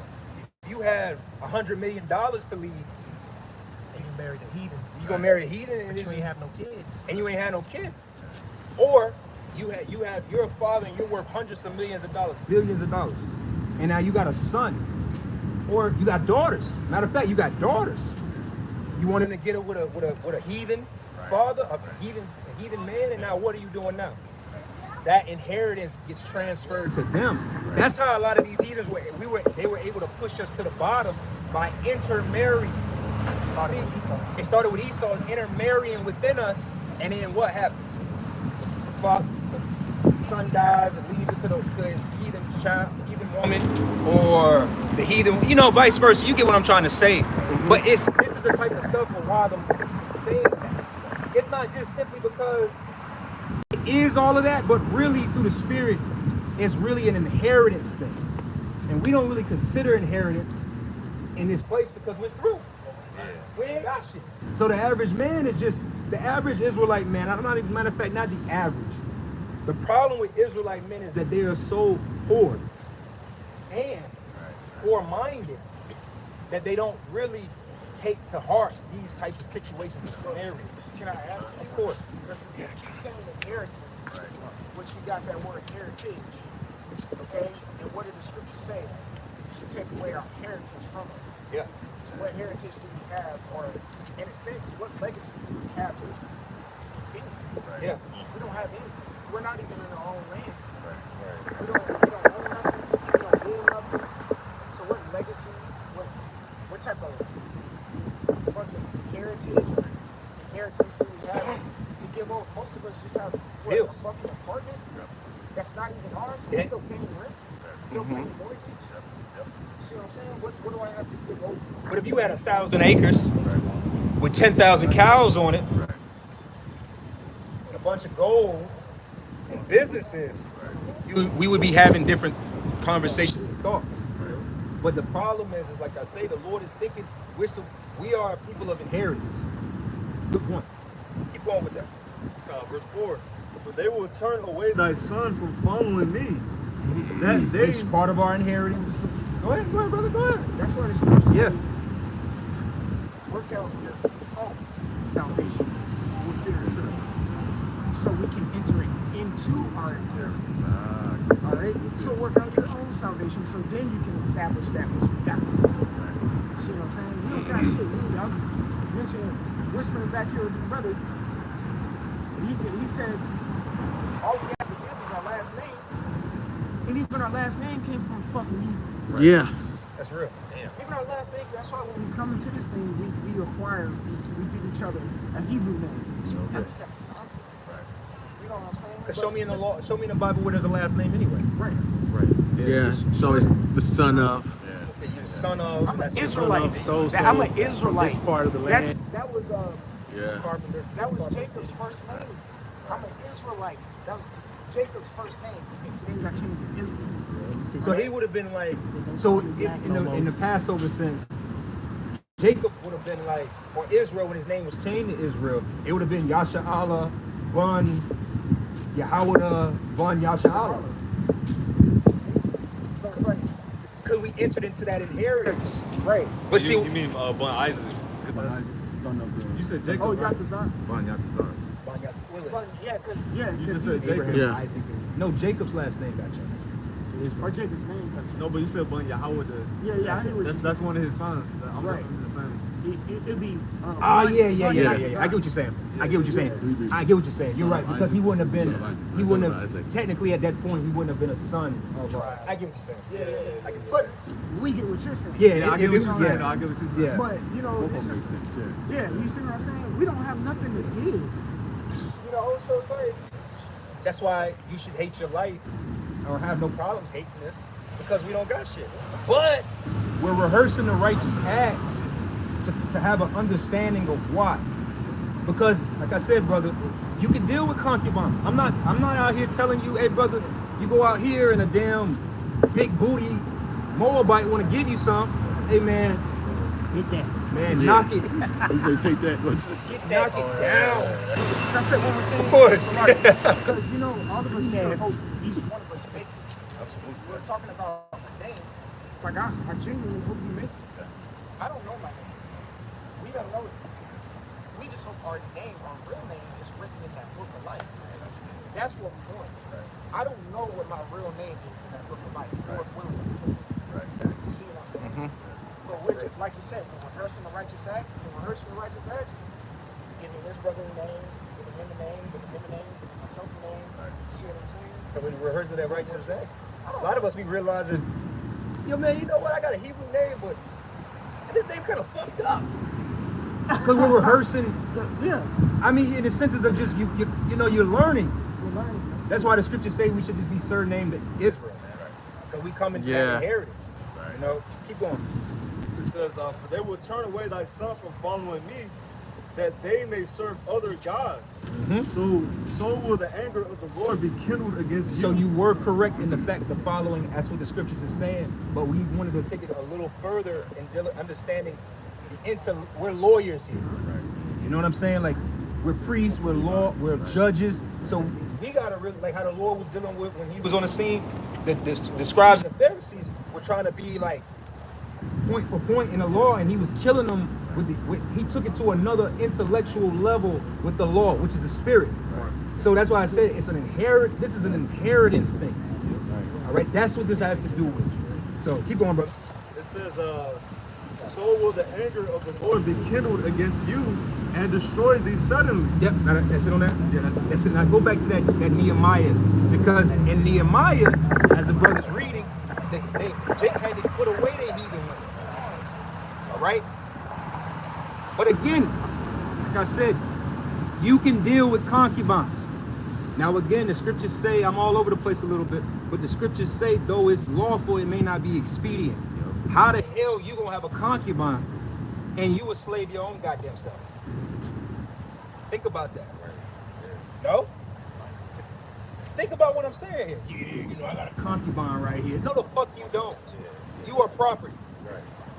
All right?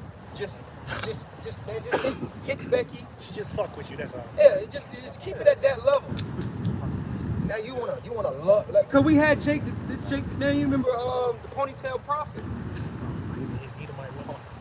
I ain't even gonna say his name, but we had a bugged out nigga that was in the camp, and he was bugged. The one thing that he was bugged out about is the fact that his woman was an Edomite. Right. He just couldn't let it go. Couldn't accept the fact that like, damn, if she's an Edomite, bro, she'd probably follow your ass. Isaiah, the 7th chapter, tells you that 7 women shall cleave unto you. Yep. That's not just talking about Israelite women. And the times that we going into, heathen women gonna cleave unto us as well too. Right. But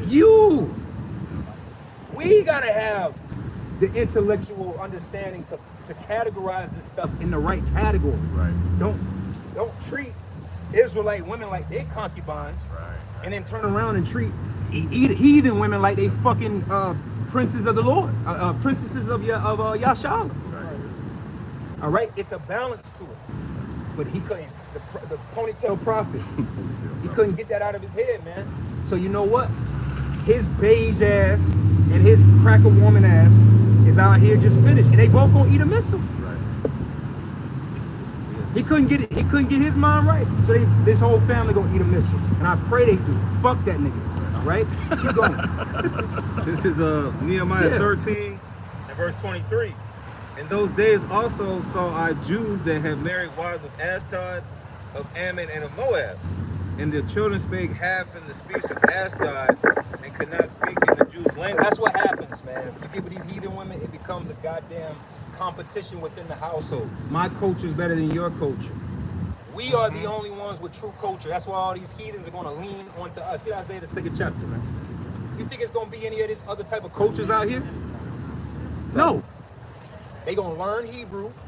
They're going to grow their beards. They're going to wear garments, keep the law, and they're going to be little miniature babies. Because this is what the hell happens. Start the top. No. 2, you got 2. Isaiah 2 and 2. And it shall come to pass. One of them being your brother-in-law. Hey, Sin, Chin. How you doing, Sin? Shane, Get the fuck out of here, man. I don't want nigga in-laws. I'm for real. your father-in-law, if he a Jake, he gonna kind of understand what the hell you going through better than a goddamn. I couldn't imagine sitting across from a goddamn. My father-in-law is a goddamn heiress. Right, man. I ain't trying to hear nothing you got to say. Elam or something. Man, fuck you. No, another me and brother officer Rock was talking.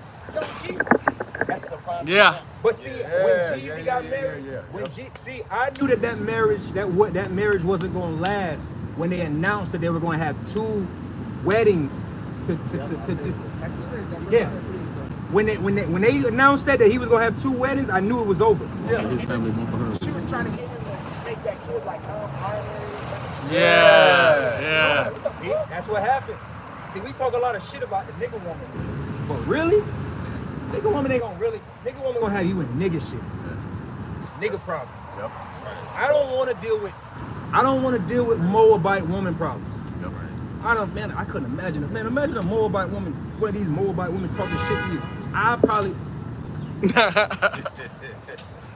Yeah. And she busts out the chops. Man, I wish she would. Threw the Undertaker on. I gotta say that a nigga. See, that's even too like with black women. You get into it with their ass or any of the tribe women. They basically they gonna kind of they like does that too sometimes. They gonna be able to take it and handle it a little. Like, man, you put your hands on one of these goddamn heathen women, man. You probably kill her on accident. Oh shit! All I did was slap her. Yeah. Bitch head done snapped. I just smacked her. Permanently disabled. Now her neck, she done died, and you had to go. Now you gotta deal with all type of shit, man. See, just stick to the law, man. Isaiah 2:2.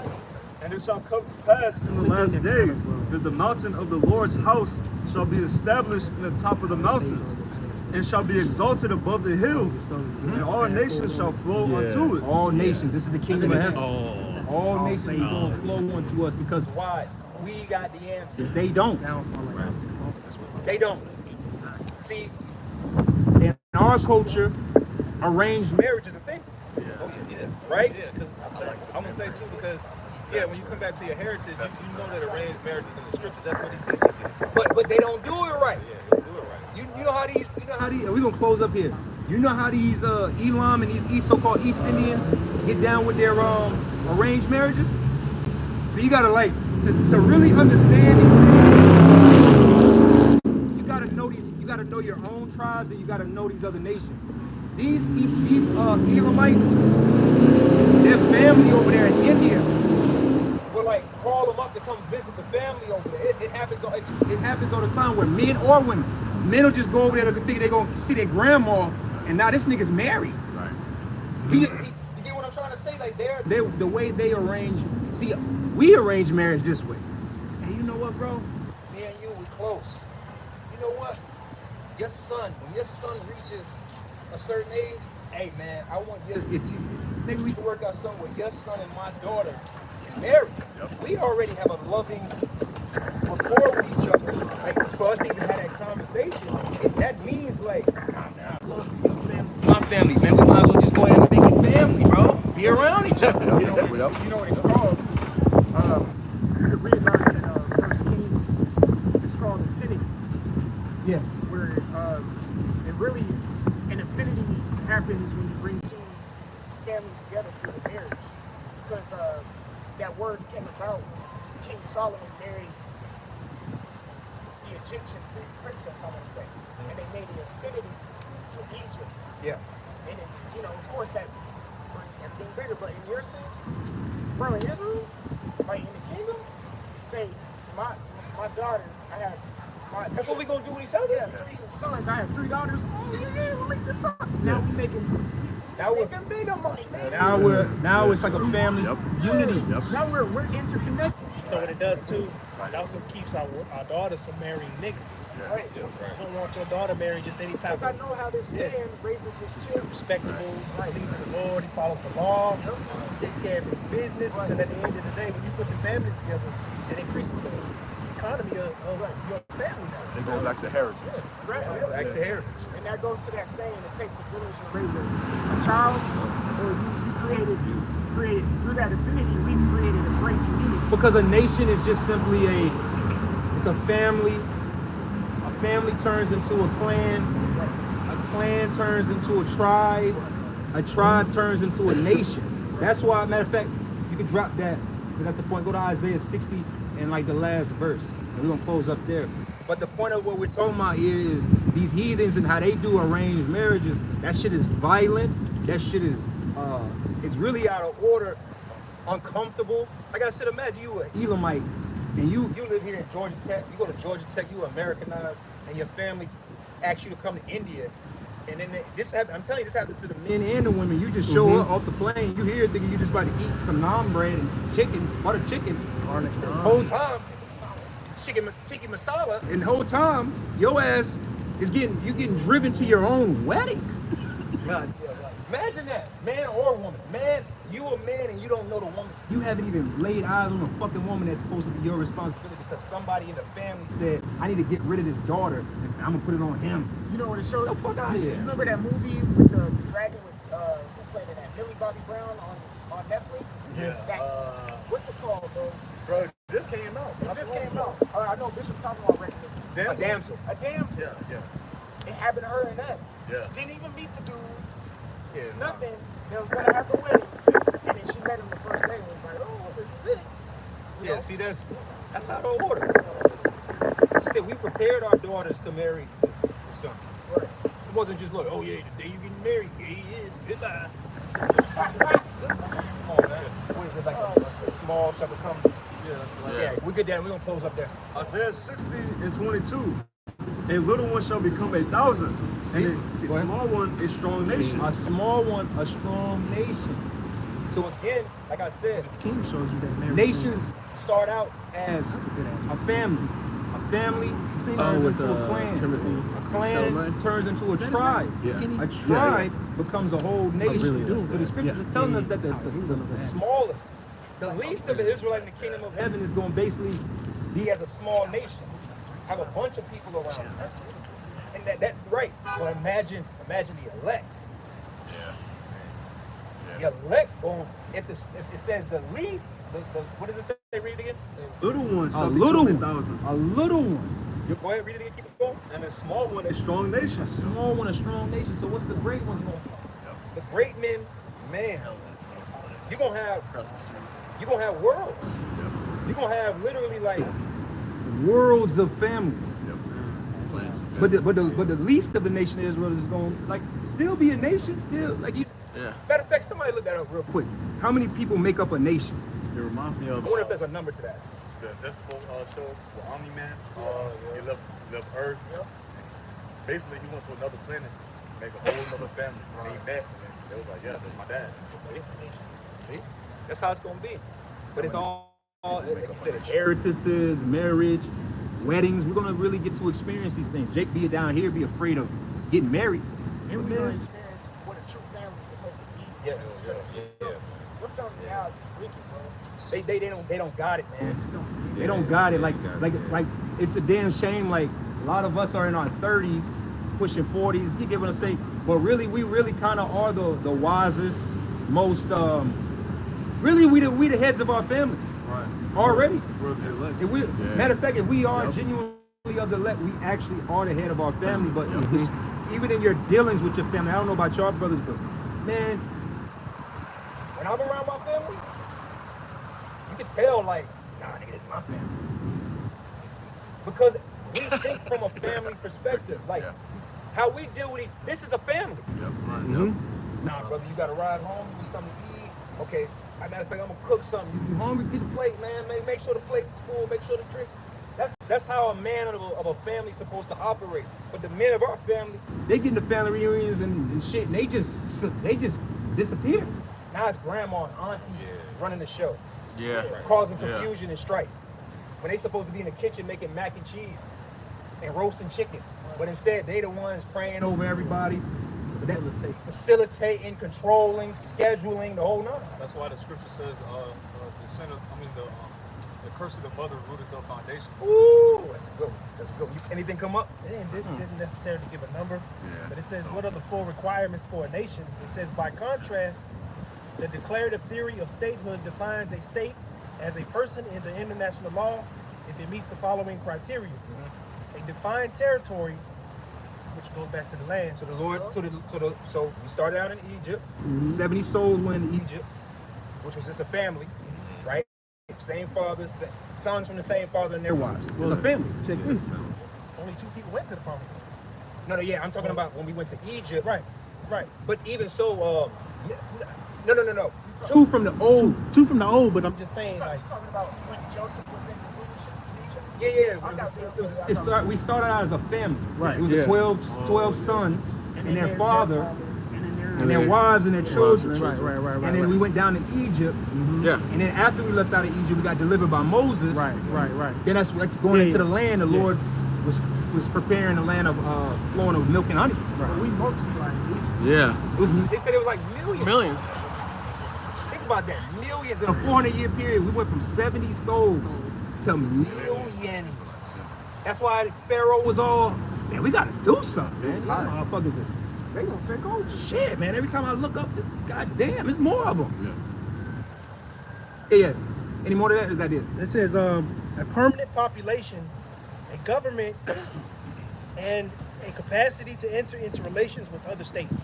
So you got to be able to have, like you said, enough people to have an army, to have a banking system, your own religion, and then you got to basically They run tribute to them. yeah. So that's what we're building here. It's starting out as a family in Egypt again. Right.